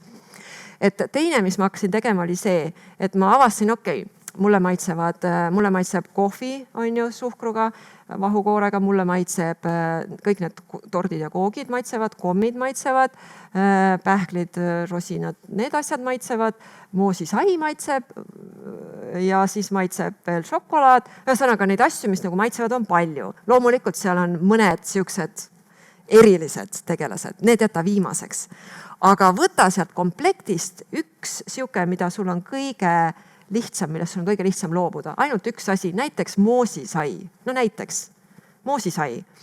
Ja siis mina tegin niimoodi, et võtsin kuu aega, kõiki teisi asju söön edasi, aga moosisaia enam ei söö. Ja teate, kui huvitavaks elu muutub. Siis sa puutud kokku nende olukordadega, kus nagu pakutakse moosisaia. Siis sa vaatad, väga huvitav, seda ma süüa ei saa. Aga kõiki teisi asju saad süüa. Siis järgmine kuu jätad välja näiteks no ma ei tea, mis sealt järgmine siuke nii ja naa on. No näiteks, ma ei tea, küpsised näiteks. Võib-olla mõnel küpsised on põhiline, aga jätad kõik magusad küpsised välja. Et siis järgmine kuu sa ei söö moosisaia ega küpsist ja kõiki muid asju võid süüa. Ja elu muutub jälle väga huvitavaks. Sa saad ennast enda kätte tagasi üha ja üha. Ja siis sa võid ka teha niimoodi, et nädalatega, aga mina osad tegin nädalatega, osad tegin kuudega. Näiteks, mida lähemale ma jõudsin nendele asjadele, millest mul on väga raske loobuda, siis nendele ma andsin pikema perioodi nagu sealt maha tulemiseks. Ja siis kahjuks, kui mul see eksperiment lõppes, mul puudus üks teadmine, mis mul täna on, oli see, et ma olin lõpuks siis jõudnud selleni, et see mesi kohvi sees, see oli nagu viimane magus asi, mis mul oli. Ma jõin tohutult kohvi, tohutult meega. No kohvi oli täitsa teisejärguline, põhiline oli mesi ja vahukoor. Ja just lugesin ka internetist, et kui sa ei joo kohvi mustalt, siis sa ei saa olla kohvisõltlane, vaid sa oled selle nagu kuuma magustoidu sõltlane. Et need, kes joovad kohvi hästi magusalt ja koorega, et seda on ikkagi nagu maiustus.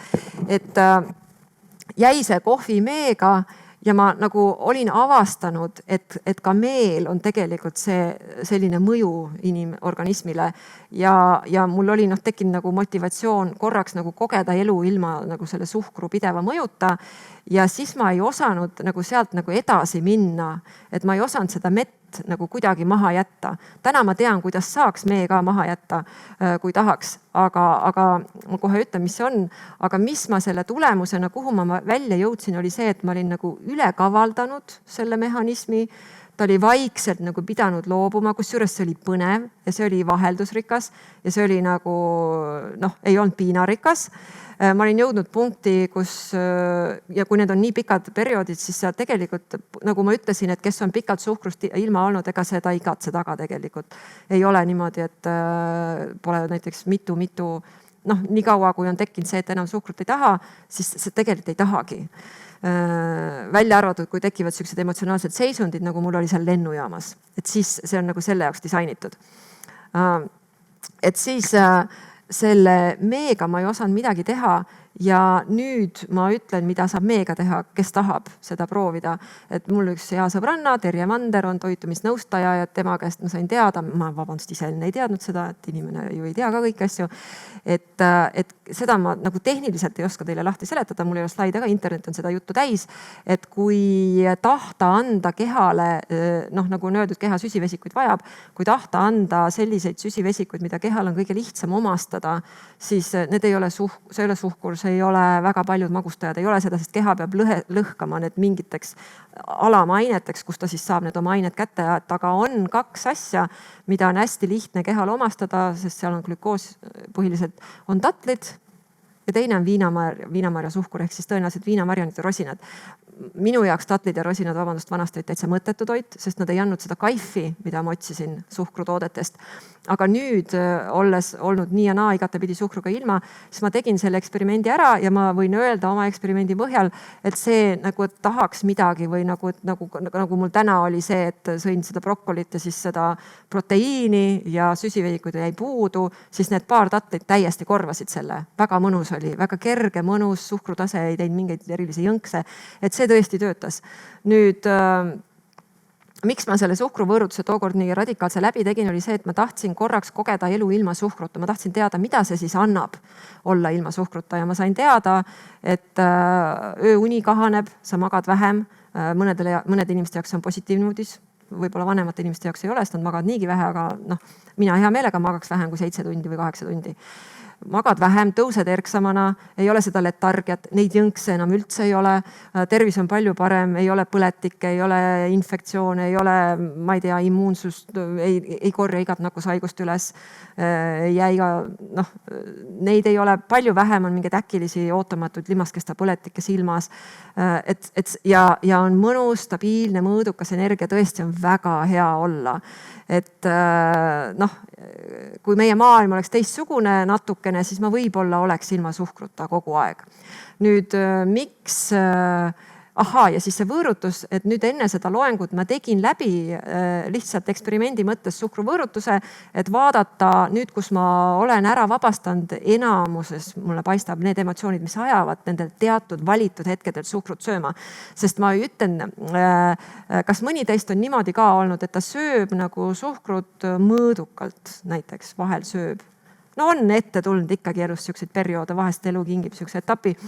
Et siis, kas te olete tähele pannud, et kui keegi pakub suhkrut, näiteks on sõbrapäeva tort, keegi tuleb Rootsist, on kommi toonud kolleeg, kui keegi pakub suhkrut, ta ju pakub tegelikult seda X hetkel, ta ei paku üldse mingil sinu kriisi hetkel, siis see magus on nagu nii ja naa. Ta on nagu okei, ta on nagu täitsa tore, aga sellel hetkel on see sotsiaalne sündmus on alati domineeriv, mille raames seda magusat pakutakse ja see magusa fakt on alati taustal, tagaplaanil. Et see magus tegelikult mingit kaifi sel hetkel eriti ei anna. Sa saad aru, et see on magus ja see on hea, aga ei teki. Millal magusast on kaif? Magusast on kaif ju tegelikult ainult ühel juhtumil. See on see, kui sul tekib see räige vajadus saada suhkurt ja sa ise lähed ja hangid oma suhkru ja sa sööd selle ise sisse. Siis on see hea. Siis on see maksimum hea, mis võib suhkrust tulla. Et siis ma olen ka teinud siukseid perioode elus, et ma ei söö suhkrut siis, kui keegi seda mulle ei anna. Et ma võtan ainult siis, kui keegi pakub. Ja kui keegi ei paku, ma ei võta. Seda ma enam ei tee, miks ma seda enam ei tee, oli see, et siis vanasti, kui keegi pakkus, siis ikkagi oli hästi hea meel. Jess, ma sain selle suhkru nüüd kätte, äkki tuleb veel teise ringiga, pakub teise kommi ka. Jess, ma sain teise kommi ka. Et kui see jess ära kadus nende teemadega, siis nagu mul ei ole vaja seda enam teha. Aga see võõrutuse eksperiment, mis ma siis tegin, et lihtsalt tõin selle vahepala, et kui keegi pakub suhkrut, siis ta ei ole sugugi nii nauditav kui see, kui sa ise lähed, sööd seda oma suhkrut, mis sul on just sel hetkel vaja. Siis ta on tõeline nauding. Et kui nüüd tahta normaalseks inimeseks saada, selles mõttes, et sa enam ei ole see, kes peidab suhkrut ja sul on kotis alati mingi väike varu ja kui hotelli lähed on igaks mitmeks juhtumiks suhkur kaasas ja teate küll neid oma asju lauasahtlist töö juures ja nii edasi. Et kui seda enam vaja ei ole, siis sa muutudki selles mõttes selliseks inimeseks, kes siis sööb suhkrut siis, kui antakse. Ja kui sul on kingitud, siis ka vahest võtad, aga sellest ei ole nagu iial sellist naudingut, kui siis, kui sul on see, nüüd on vaja ja sa lähed ja siis sa saad ja sa sööd mõnusalt üksi, saad süüa nii palju seda, kui vaja. Vaatad mingit filmi või mida iganes sinna juurde. Et see siis võõrutus, mille ma läbi tegin selle loengu jaoks oli see, et ma mõtlesin, et okei, et siis nüüd sellest päevast peale suhkrut söö, vaatame, mis minuga siis juhtub. Ja ma avastasin, et ei juhtunud mitte midagi, välja arvatud kehaga juhtus paar asja. Et teisel päeval ja nüüd ma toon sisse selle, et miks, kui ühiskonnas räägitakse, põhiliselt on ju praegu räägitakse seda, et suhkru selle füsioloogilise mõju tõttu ja tema biokeemilise mõju tõttu on täiesti võimatu suhkrust loobuda muul moel, kui sa ei loobu suhkrust täielikult. Et sa pead loobuma suhkrust täielikult, siis sa saad nagu oma elu suhkru käest tagasi. Nüüd minu kogemused, olles vabastanud need emotsioonid, mis panevad suhkrut sööma siis teatud hetkedel nagu elu ja surma küsimuse mõttes, oli võõrutuskogemus selline, et mingeid emotsionaalseid võõrutusnähtusid nagu kurbust ja siukseid asju ei olnud. Küll aga füüsiliselt teisel päeval tekkis siuke väsimus, et mine või arsti juurde. No kolossaalne väsimus, mine või lihtsalt nagu täielik letargia, täielik väsimus. 3. päeval lõi keha täitsa kinni, kõhu täiesti kinni ja 4. päeval täiesti lahti. Ja siis oli see kõik möödas. Et nii kaua see võõrutus kestiski. Ja siis oli 4, 5, 6, 7, 8 ja siis ma vaatasin, et rohkem pole mõtet teha, seepärast et mingeid uusi nagu muutusi ei toimunud. Et selles mõttes, kui ei ole seda emotsionaalset taaka, mis paneb suhkrut tarbima X põhjustel, siis ei ole see võõrutus üldse raske läbi teha, kui on vajadust. Ja biokeemilist mõju olen ka jälginud. Biokeemiline mõju on selline, et kui sul ei ole enam emotsionaalset sõltuvust nendest headest meeleoludest, mida suhkur annab, siis on suhkru mõju nüüd pigem selline, kui vaadata biokeemiast lähtuvalt. Et võtad selle kommi ja siis on võimalik eristada kahtesid protsesse. Füsioloogiliselt on suhkur kehale, nagu te ka, kes on olnud ilma suhkruta, teate, ta ei ole nagu positiivne uudis. Keha jaoks ta on raskus, ta peab hakkama mingeid protsesse käivitama, et see läbi töödelda. Füsioloogiliselt see ei ole meeldiv kogemus. Küll aga biokeemiliselt, kui sa vaatad, mis toimub ajupiirkonnas, millised vallandumised siin on, millised naudingud, milline sükene, nagu elu muutub nii mõnusaks, et see on küll, on võib-olla vägagi sõltuvust tekitav, kui sa koged oma elu sellisena, et sa tõesti oled seal puuris ja sul on ainult see suhkur või mitte midagi. Et siis, kui ei ole emotsioonidest vabanemise tehnikaid, siis ja ongi ainult, on see füsioloogiline mõju ja biokeemiline mõju, pluss need räiged emotsioonid, mis ajavad sööma, siis tõesti see, mis ma internetist lugesin, tõesti on väga raske suhkrusõltuvusest vabaneda, väga raske. Nüüd, mida see emotsioonide vabastamise osa juurde annab? Seda ma täna ei õpeta. Need on 2,5 päeva pikkused kursused, kus seda õpetatakse, aga põhimõtteliselt, kui kellelgi on huvi, siis saab käe valgeks või tegelikult saab hakata reaalselt praktiliselt emotsioone vabastama ka Ingvar Villido raamatu põhjal. On emotsioonid inimkonna suurim sõltuvus, seal raamatu lõpus on tehnikad olemas, kuidas saab hakata mis tahes emotsioone vabastama. Et emotsioonide vabastamine,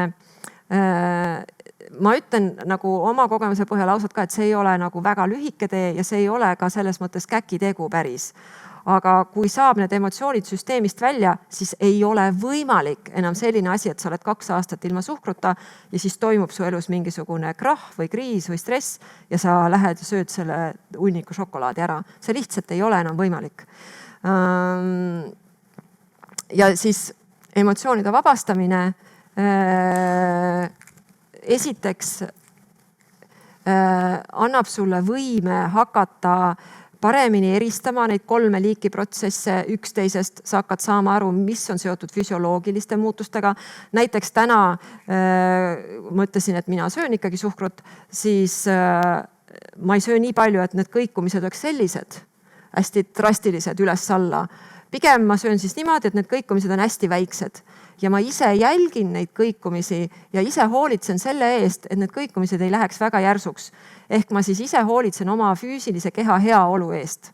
Et ma vaatan, et isegi kui pakutakse suhkrut ja näiteks ma hetkel ei taha, lihtsalt keha ei taha, siis ma ei võta. Kui pakutakse, ma vaatan, et võiks võtan ja siis ma vaatan, et ma ei söö nii palju, et need kõikumised lähevad väga suureks. Loomulikult on kehale kõige parem, kui neid kõikumisi üldse ei ole. Aga mul on siis sellest põgusast võrdlusest, mis ma siin enne seda loengut tegin, on ka siuke kogemus, et võib-olla ma olen siis sotsiaalselt sõltuv, et võib-olla tuleb seda ka vabastada, aga see võrdlus läks väga libedalt, väga lihtsalt välja arvatud need keha, siuksed nagu reaktsioonid, mis tekkisid ja neid oli ka väga lihtne kõrvalt vaadata, kui sa said aru, mis toimus. See ei olnud üldse raske. Korraks üks hetk, ma räägin lõpuni, siis ma võtan teie küsimuse ja siis võtaks veel mõned küsimused. Et mis sündmus siis oli see, et ma olin mitu päeva juba ilusti võõrutuses olnud ja siis oli üks kohtumine sõpruskonnaga, kus selle kohtumise raames, ma ei mäleta täpselt, mida tähistati. Midagi tähistati ja selle tähistuseks oli tehtud kringel. Ja keegi oli ise selle teinud ja see kõik oli väga tore. Ja mina lahkusin sealt sündmuselt ja vaatasin, et nüüd toodi kringel, aga mul on ju see võõrutus on ju mustvalge selles mõttes, et ma ei saagi võtta ja panin ennast riidesse. Ja siis tundus nagu kuidagi nagu imelik ja siis ma sain aru, et kui inimene on nagu sotsiaalne olend, siis 100% see ei ole ka vabadus, kui sa tõmbad siukse musta juti üle kogu oma selle elu, et sa neid asju enam üldse ei tee, et ta ei ole ikkagi nagu vabadus. Loomulikult sel õhtul ma läksin ära, aga ma panin omale kõrva taha, et siuke impulss tuli, siuke teadmine tuli, ma pärast uurisin seda natuke kauem ja siis ma avastasin muide selle, mis ma teiega täna jagasin, et söömine, magusa söömine nendel hetkedel tegelikult ei ole magusa nauding. Ta on pigem selle sotsiaalse sündmuse tähistamine. Ja see, et sa kringli tükised ära, see ei küündi selle sotsiaalse sündmuse nagu sisu olulisuseni. Et seetõttu need sündmused, kus sulle nagu mingi asja raames pakutakse suhkrut ja kui sul ei ole neid emotsioone, et võtad ühe kommi ja kohe kukud 3 nädalaks kommirentslisse, et kui sul seda enam ei ole, siis see ühe kringlitüki söömine kindlasti ei too diabeeti sulle ja loomulikult keha peab oma jõnksud ära tegema ja nii edasi ja siis vaatad seda pealt. Ega ei ole väga meeldiv kogu seda adrenaliini kogeda näiteks, kui sa teadvustad, mis tegelikult kehas toimub, kui sa suhkrut sööd, süda käib niimoodi. Et siis mina olen nagu täna jõudnud sellesse punkti, et ma ei vitsuta suhkrut sisse, pole seda tungi, seda nii tohutult üle süüa, aga ma ka ei väldi seda. Aga sellist elu saab elada ainult siis, et sellist elu saab elada ainult siis, kui sa nagu ei langeta seda põhimõttelist otsust oma toitumisharjumuse üles, vaid vaatad hetkest hetke, kuidas nagu hetk tingib. Aga selleks, et saaks vaadata hetkest hetke, on jube hea, kui sa oskaksid vabastada neid emotsioone, mis ei lase olla hetkes. Sest on ju ka tihti olnud niimoodi, et no ma ei tea, võib-olla on teil ka täitsa irratsionaalseid sündmusi, et sa oled kellegi pulmas ja inimesed on pulmas ju teatavasti pruutpaari pärast, enda pärast ka, aga pruutpaari pärast, aga kindlasti mitte pulmatordi pärast. No aga mõni inimene on pulmas pulmatordi pärast ja siis sa kügeled ja piidled seal ümber ja vaatad, et ma ei tea, millal on nüüd viisakas minna seda järgmist tükki võtma või nüüd vist juba keegi enam ei pane tähele, on ju, kõik tantsivad. Ühesõnaga, et see, et kui selle nagu saab maha elust, et sa oled nagu emotsionaalselt sõltuvuses suhkrust, siis see füsioloogiline ja biokeemiline osa on ikkagi sinu hallata, sinu teadvustada, sinu reguleerida, kui palju sa seal neid hüppeid ja võnkeid teed. Aga siis korraks emotsioonide juurde tagasi, et kui on oskus ja siin ma ütlen ka, et kui ma õppisin ära emotsioone vabastama, ei olnud niimoodi, et ma ükskord tegin selle läbi, vabastasin kõik ära, siis olin vaba. Ikka oli niimoodi, et siit kappasin üle, ei vabastanud midagi, siis tuli see hirmuga natuke vabastasin, et äkki läheb dieet, ma ei saanud külmkapi kallal, juba toidud lähevad sisse, siis vabastasin seda musta masendust sealt lõpust. Siis läksin jälle eufoorikalt dieedile, siis juba hakkasin teadma, need on need sündmused, mis kaevavad lõpuks selle suure augu. Et siit ei tohi nii kergekäeliselt üles minna, et kui see kolleeg ikkagi ütles natuke kehvasti, siis tuleb see mõju ära vabastada, see solvumine, olgugi, et sa saad aru, et tugevad normaalse inimesena sa saad hakkama sellega, et ei ole vaja vabastada. Tuleb ikkagi see pettumus siin ka ära vabastada, sest selle tulemuseks on see, et siin on järsku siuke emotsionaalne auk, millega sa ei tule toime. Siis teine asi, mis ma hakkasin tegema söömise ajal, hakkasin vabastama positiivseid emotsioone, mis nagu tekivad tahes-tahtmata söömise ajal. Kõik need sillerdused, erutused, kõik see, issand kui hea, millised tekstuurid, kõik need naudingud ja selle tulemuseks ei ole see, et toit enam üldse ei maitse, vaid selle tulemuseks on see, et toidu maitse taandub oma looduslikule normaalsele kohale. Ta ei ole enam maailma kõige, ta ei ole maailma A ja O elu alus ja ainuke eluliin ja jaatav asi su elus, vaid ta muutub lihtsalt üheks paljudest toredatest asjadest. Et kui sa oled valmis selle ohverduse tegema, et toit muutub lihtsalt üheks paljudest toredatest asjadeks, siis sa oled valmis ka hakkama vabastama neid ülemäära, üleliigseid positiivseid emotsioone, mida sa koged söömise ajal. Sel ajal, kui sa sööd neid oma kõige lemmikumaid asju. Et see oli tohutult kasulik töö. Ma soovitan seda kõigile, aga samal ajal muidugi tuleb negatiivseid ka vabastada, sest kui see läheb kreeni, et sul jäävad ainult negatiivsed, positiivsed oled ära vabastanud, siis ei lähe elu sellest paremaks. Et pigem enne negatiivsed, aga samal ajal tublisti ka positiivseid. Toit ei kao su elust ära, toit jääb endiselt, aga ta nagu taandub oma normaalsele kohale. Teie küsimus?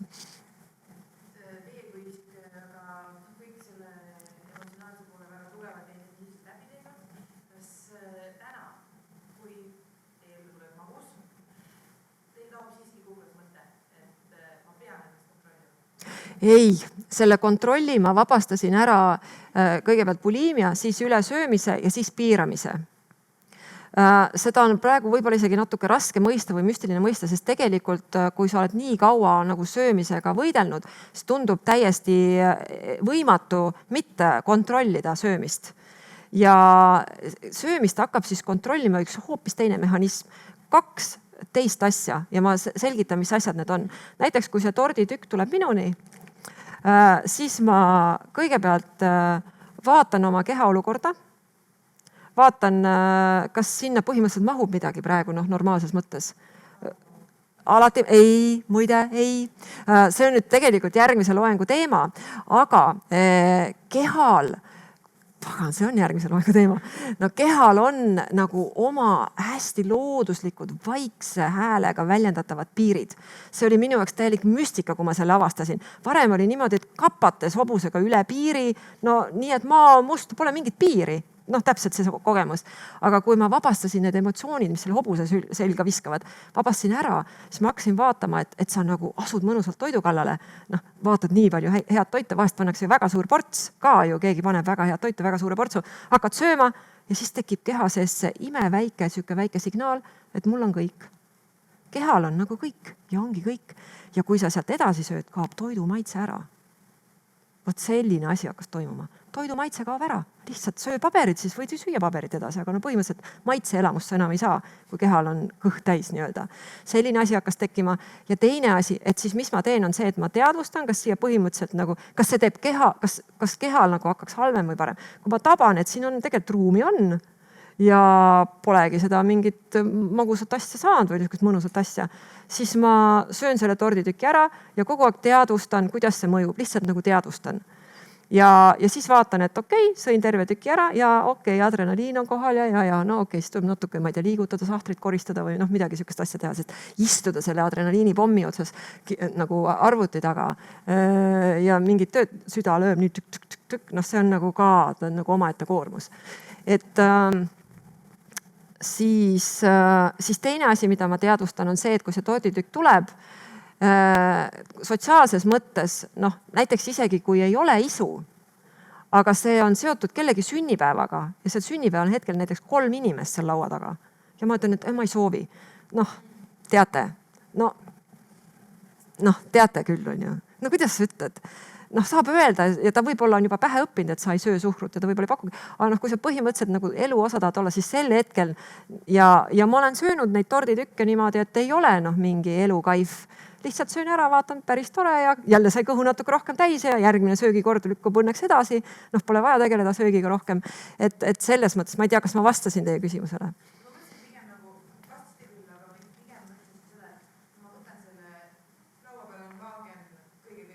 Ja.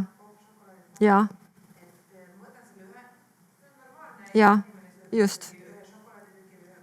Ja, või 3, ja.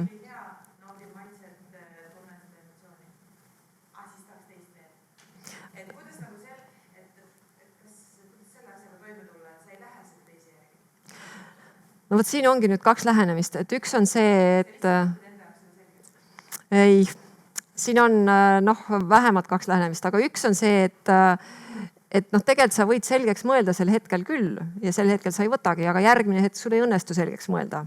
See on niimoodi olnud ajalooliselt.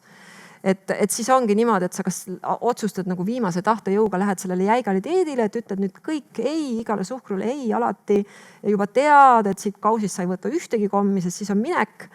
See on üks variant. Teine variant on see, et sa teine variant, mida ma soovitaks alustuseks teha tegelikult, see võib-olla selles mõttes ei ole väga hea soovitus, aga see on loogiline soovitus minu meelest. Seepärast, et kui sa tead, et ei ole olnud 5+ ajalugu selle ühe kommi võtmata jätmisega, et siis nagu sa võtad selle ühe, sööd ära, siis vaatad, vallandub see kõik, see paisu tagant tuleb nüüd see, siis lihtsalt nagu kõigepealt vaatad, mis see sinuga teeb. Ta ju paneb täitsa füüsiliselt liikuma, ta ju kirib tagasi sinna. See ei ole niimoodi, et sa võtad selle ära ja siis on hea rahulik olla, mingi väike linnuke sees ütleb, et kuule, võta teine veel. See on tohutu jõud, mis viib sind tagasi sinna. Et siis kuna selle jõuga maadlemisel pakutaksegi 2 varianti, et üks on see, et totaalne nulltolerants, täielik ei suhkrule teatud perioodiks, kuni need kihud nii enam ei kisu sind. Ja teine variant on siis see, et sa võtad selle ja hakkadki sööma seda suhkrut, söödki nii palju, kui sa sel hetkel sööd. Aga kuna see söömine nii palju, kui sa hetkel sööd, toimub varem või hiljem nii, siis üks soovitus, mis nüüd sellest küsimusest välja tuleb, on see, et üks asi, mida ma veel olen teinud ja ma teen seda tegelikult siiamaani.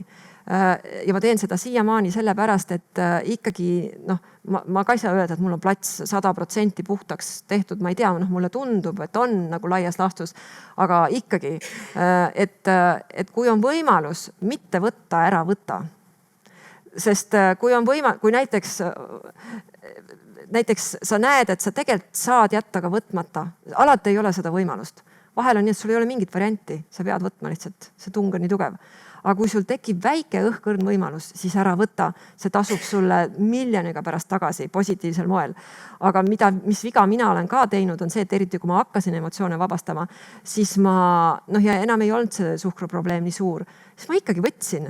Ja ma vaatasin, et sa ikkagi võtad, see tegelikult kasvatab seda, et sa ikkagi võtad. Ja kui sa jätad võtmata, see kasvatab seda, et sa jätad võtmata. Seetõttu ma rääkisin ka sellest viimase tüki asjast, et kui sa näiteks oled selle laadungi juures, mis on kõik välja pandud ja sa näiteks kukudki sööma, siis teadvusta, et sa nüüd hakkasid sööma, teadvusta kõiki, kuidas see mõjub, millal see tegelikult see nauding kaob, millal hakkab sunnitöö, millal hakkab see hirm, et varsti ju ei saa enam, siis praegu peab võtma viimast ja millal juba on tülgastus ja millal ikka liitsud veel midagi sisse ja millal siis, ja siis üks hetk tekib see viimase tüki hetk.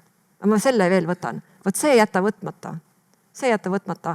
Aga ma ütlen, see on pikk viis sellepärast, et sa ju sel ajal ei kaalu ei kaota ju, kui sa need kommid kõik ära sööd ja tegelikult me tahaks ju tervislikumad ja saledamad olla. Et siis kiire viis on see, et sa näiteks õpidki emotsioonide vabastamise ära ja kui sa siis satud sinna kausi äärde, siis see käib niimoodi, et hakkab see võitlus selle ühe kommiga kõigepealt. See nõkk.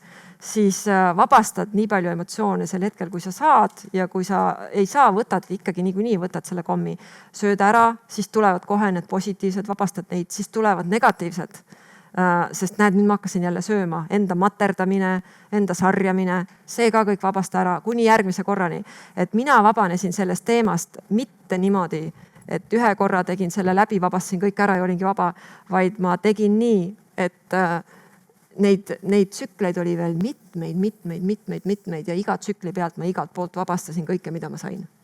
Kõike neid emotsioone, mida ma sain vabastada, ma vabastasin ja neid, mida ma ei saanud, ma ei materdanud ennast enam.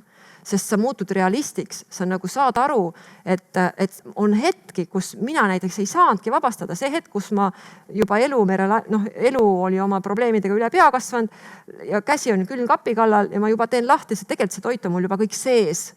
Ja sel hetkel ma tulin, nüüd võiks vabastada emotsioone, aga ma ei saa. Ja ikkagi ma nagu sõin selle ära, aga siis saab kohe vabastada neid, mis pärast tulevad. Need masenduse emotsioonid, mõttetuse emotsioonid. Ja järgmine kord sa juba tead, okei, nüüd ma olen kapp on siin, aga ma olen praegu siin. Ja siis sa lihtsalt eksperimendi mõttes istutad ennast maha, sest kui sa istud, sa ju ei liigu. Istutad ennast maha, ja ei ole seda keeldu, siin nagu on oluline ka, et sest kui see keeld on peal, siis kui see võimalus süüa avaneb, siis sa sööd nii palju, kui sa saad, sest järgmine kord saad jälle teedil. Istutad maha ennast, tohutu tung, tohutu kihk nagu tirib sinna kapi juurde, istud, vabastad ära emotsioone, võib-olla ei saa tervet platsi kohe puhtaks, vabastad ära, saad aru, et saad hulka emotsioone ära vabastanud, siis lähed kapi juurde ja siis vaatad, et tegelikult sa nii palju enam ei söögi.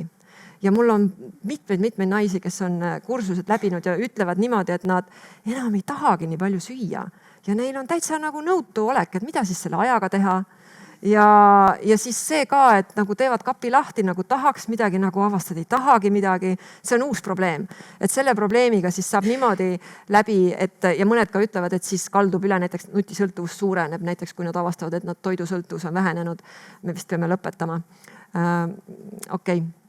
Kohe lõpetame, et siis see on nagu uus probleem ja siis selle asjaga saab teha niimoodi, et vaatad, et mis see nagu mõttetu passimine seal kapi juures siis on, et see tahaks midagi ja siis avastad, et okei, toitu enam ei taha, aga ikkagi tahaks midagi, siis selle tahaks midagi saab ka ära vabastada. See on tegelikult ka emotsionaalne, sihuke nõutus, sihuke noh, et vot sihukene loeng täna, ma loodan, et ma olin abiks kuidagigi. Ja põhimõtteliselt loengu mõttes võib nagu asja kokku tõmmata, kui kellelgi on küsimusi, tulge küsige, aga lihtsalt meeldetuletuseks siis 3 asja, mida ma soovitan teha.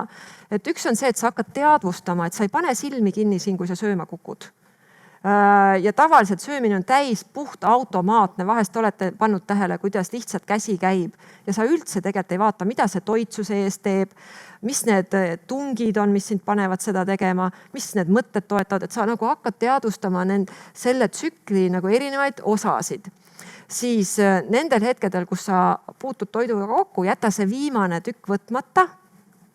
Ära võta seda viimast tükki, sa ei kaota mitte midagi, sest sa oled ju juba söönud. Sa ei kaota mitte midagi, sa saad nagu seda nagu oma väge tagasi, sa saad hakata ohjasid võtma sellest tendentsist tagasi. Ja 3. asi, mida ma soovitan, on see, et kui sa tõesti tahad suhkruvabaks muutuda näiteks või kogeda seda, kuidas on suhkruvaba elu, mine tasahaaval. Mine niimoodi, et nagu ma kirjeldasin, jäta üks asi välja, siis jäta järgmine. See võtab kaua aega, aga see on leebe viis. Ja see ei ole siuke julm ja õhker viis, mida me oleme ju ka kõik korduvalt teinud. Ja lõpuks, kui on see üleminek näiteks sealt viimase asja pealt, mee pealt, noh, siis mine tatlite peale näiteks. Ja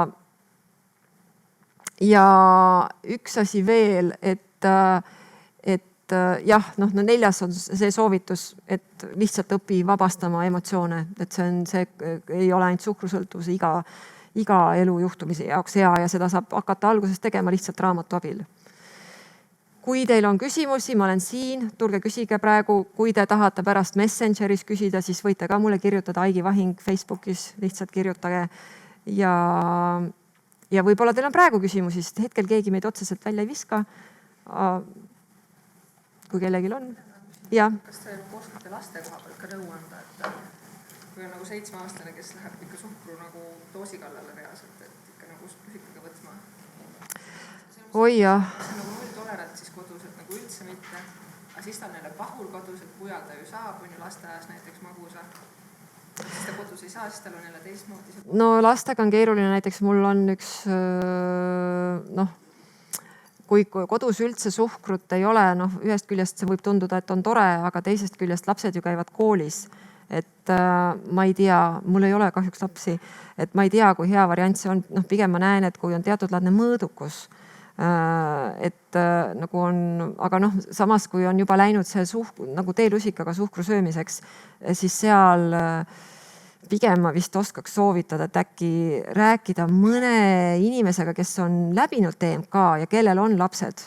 Näiteks kui te soovite, ma võin teid kokku viia mõne lapsevanemaga, et kuidas nemad siis oma lastega siis teevad. Et noh, ma tean mõned, kellel on isegi 3 last ja niimoodi. Ja no meil on hästi värske nagu probleem põhimõtteliselt. Ahah. Soo, aga see on ju väga hea. Mida värskem, seda parem.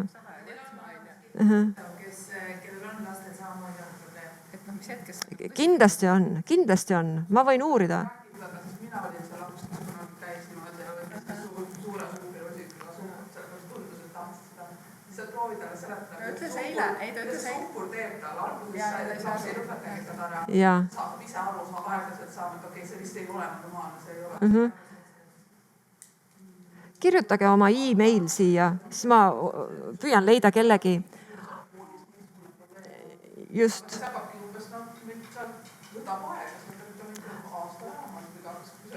Kui see hakkab kohale jõudma. Ja. Või on siin keegi, kes on TMK läbinud ja kellel on lapsed suhkru? Kuidas? Ahah. Ja. proovinud, aga selle emotsioonide vabastamist ja sellest ikkagi rääkida. Jaa. See on mul nagu endal praegu nagu tekkis huvi, et ta alles nagu... See on hea, et ta alles. Võib-olla see on see, et ma jätsin teda alles nagu üksinda koju. Ja võib-olla küll, ja võib-olla, ja. Ja. Ja. Ja mina hakkasin ka sööma, kui ma ka jäin. Ja. Ja. Ja. Aga siis saab ka selgitada. Just. Ja siis lapsed, ma olen kuulnud, ka hästi kiiresti õpivad need tehnikad ära. Ja.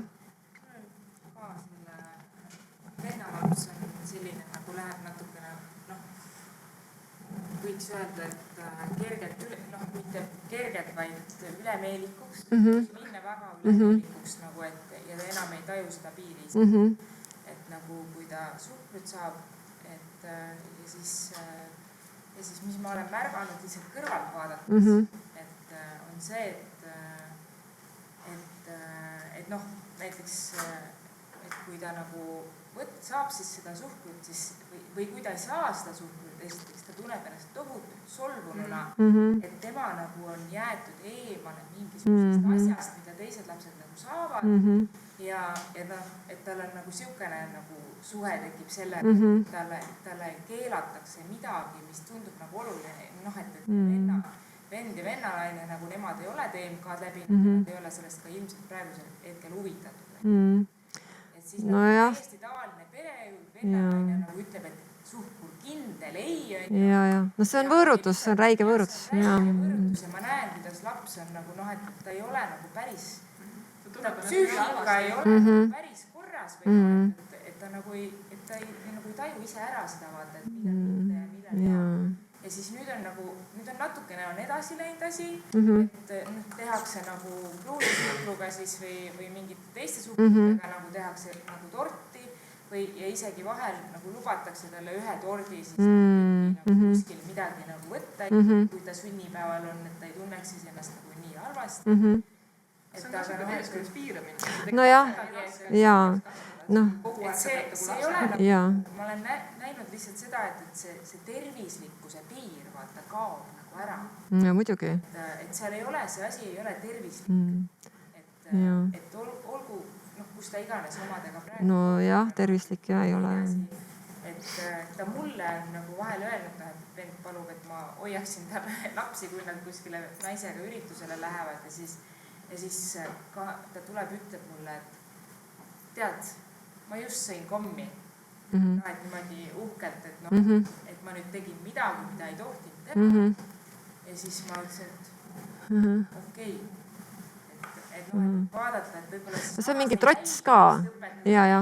Mingi vässumeelsus ka on ju. Et lihtsalt õpetada nagu seda, et ise vaatled oma seda asja. Jah, võib-olla jah, lihtsalt selgitada.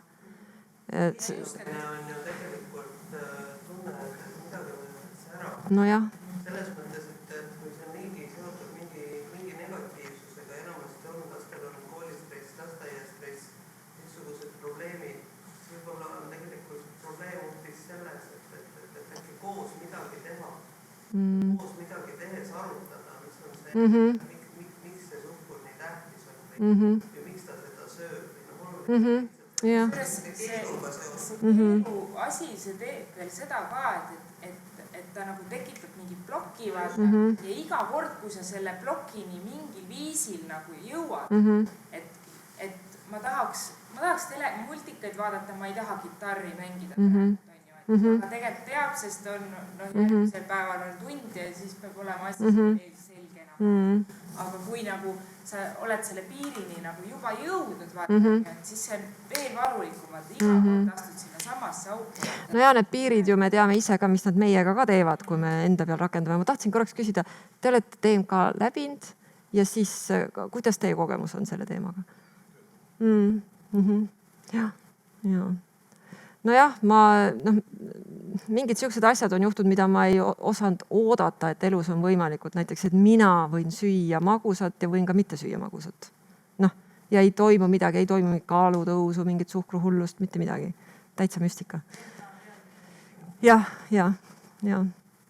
noh, põhiliselt kui me jätame kõrvale selle biokeemia ja füsioloogilised protsessid, loomulikult nad avaldavad mõju ja kui sa sinna rattasse satud, ei ole meeldiv olla ja astuda maha sealt ratta pealt. Aga kui sellega ei kaasne neid emotsionaalseid faktoreid, siis see on kordades lihtsam. Lihtsalt paar kehva päeva näiteks ja nad isegi küll kehvad, sa lihtsalt vaatad kõrvalt neid füüsilisi protsesse, vaatad, okei, siuke lugu ka, no mis teha siis. Et aga muidu on ju tohutu piin ja võitlus,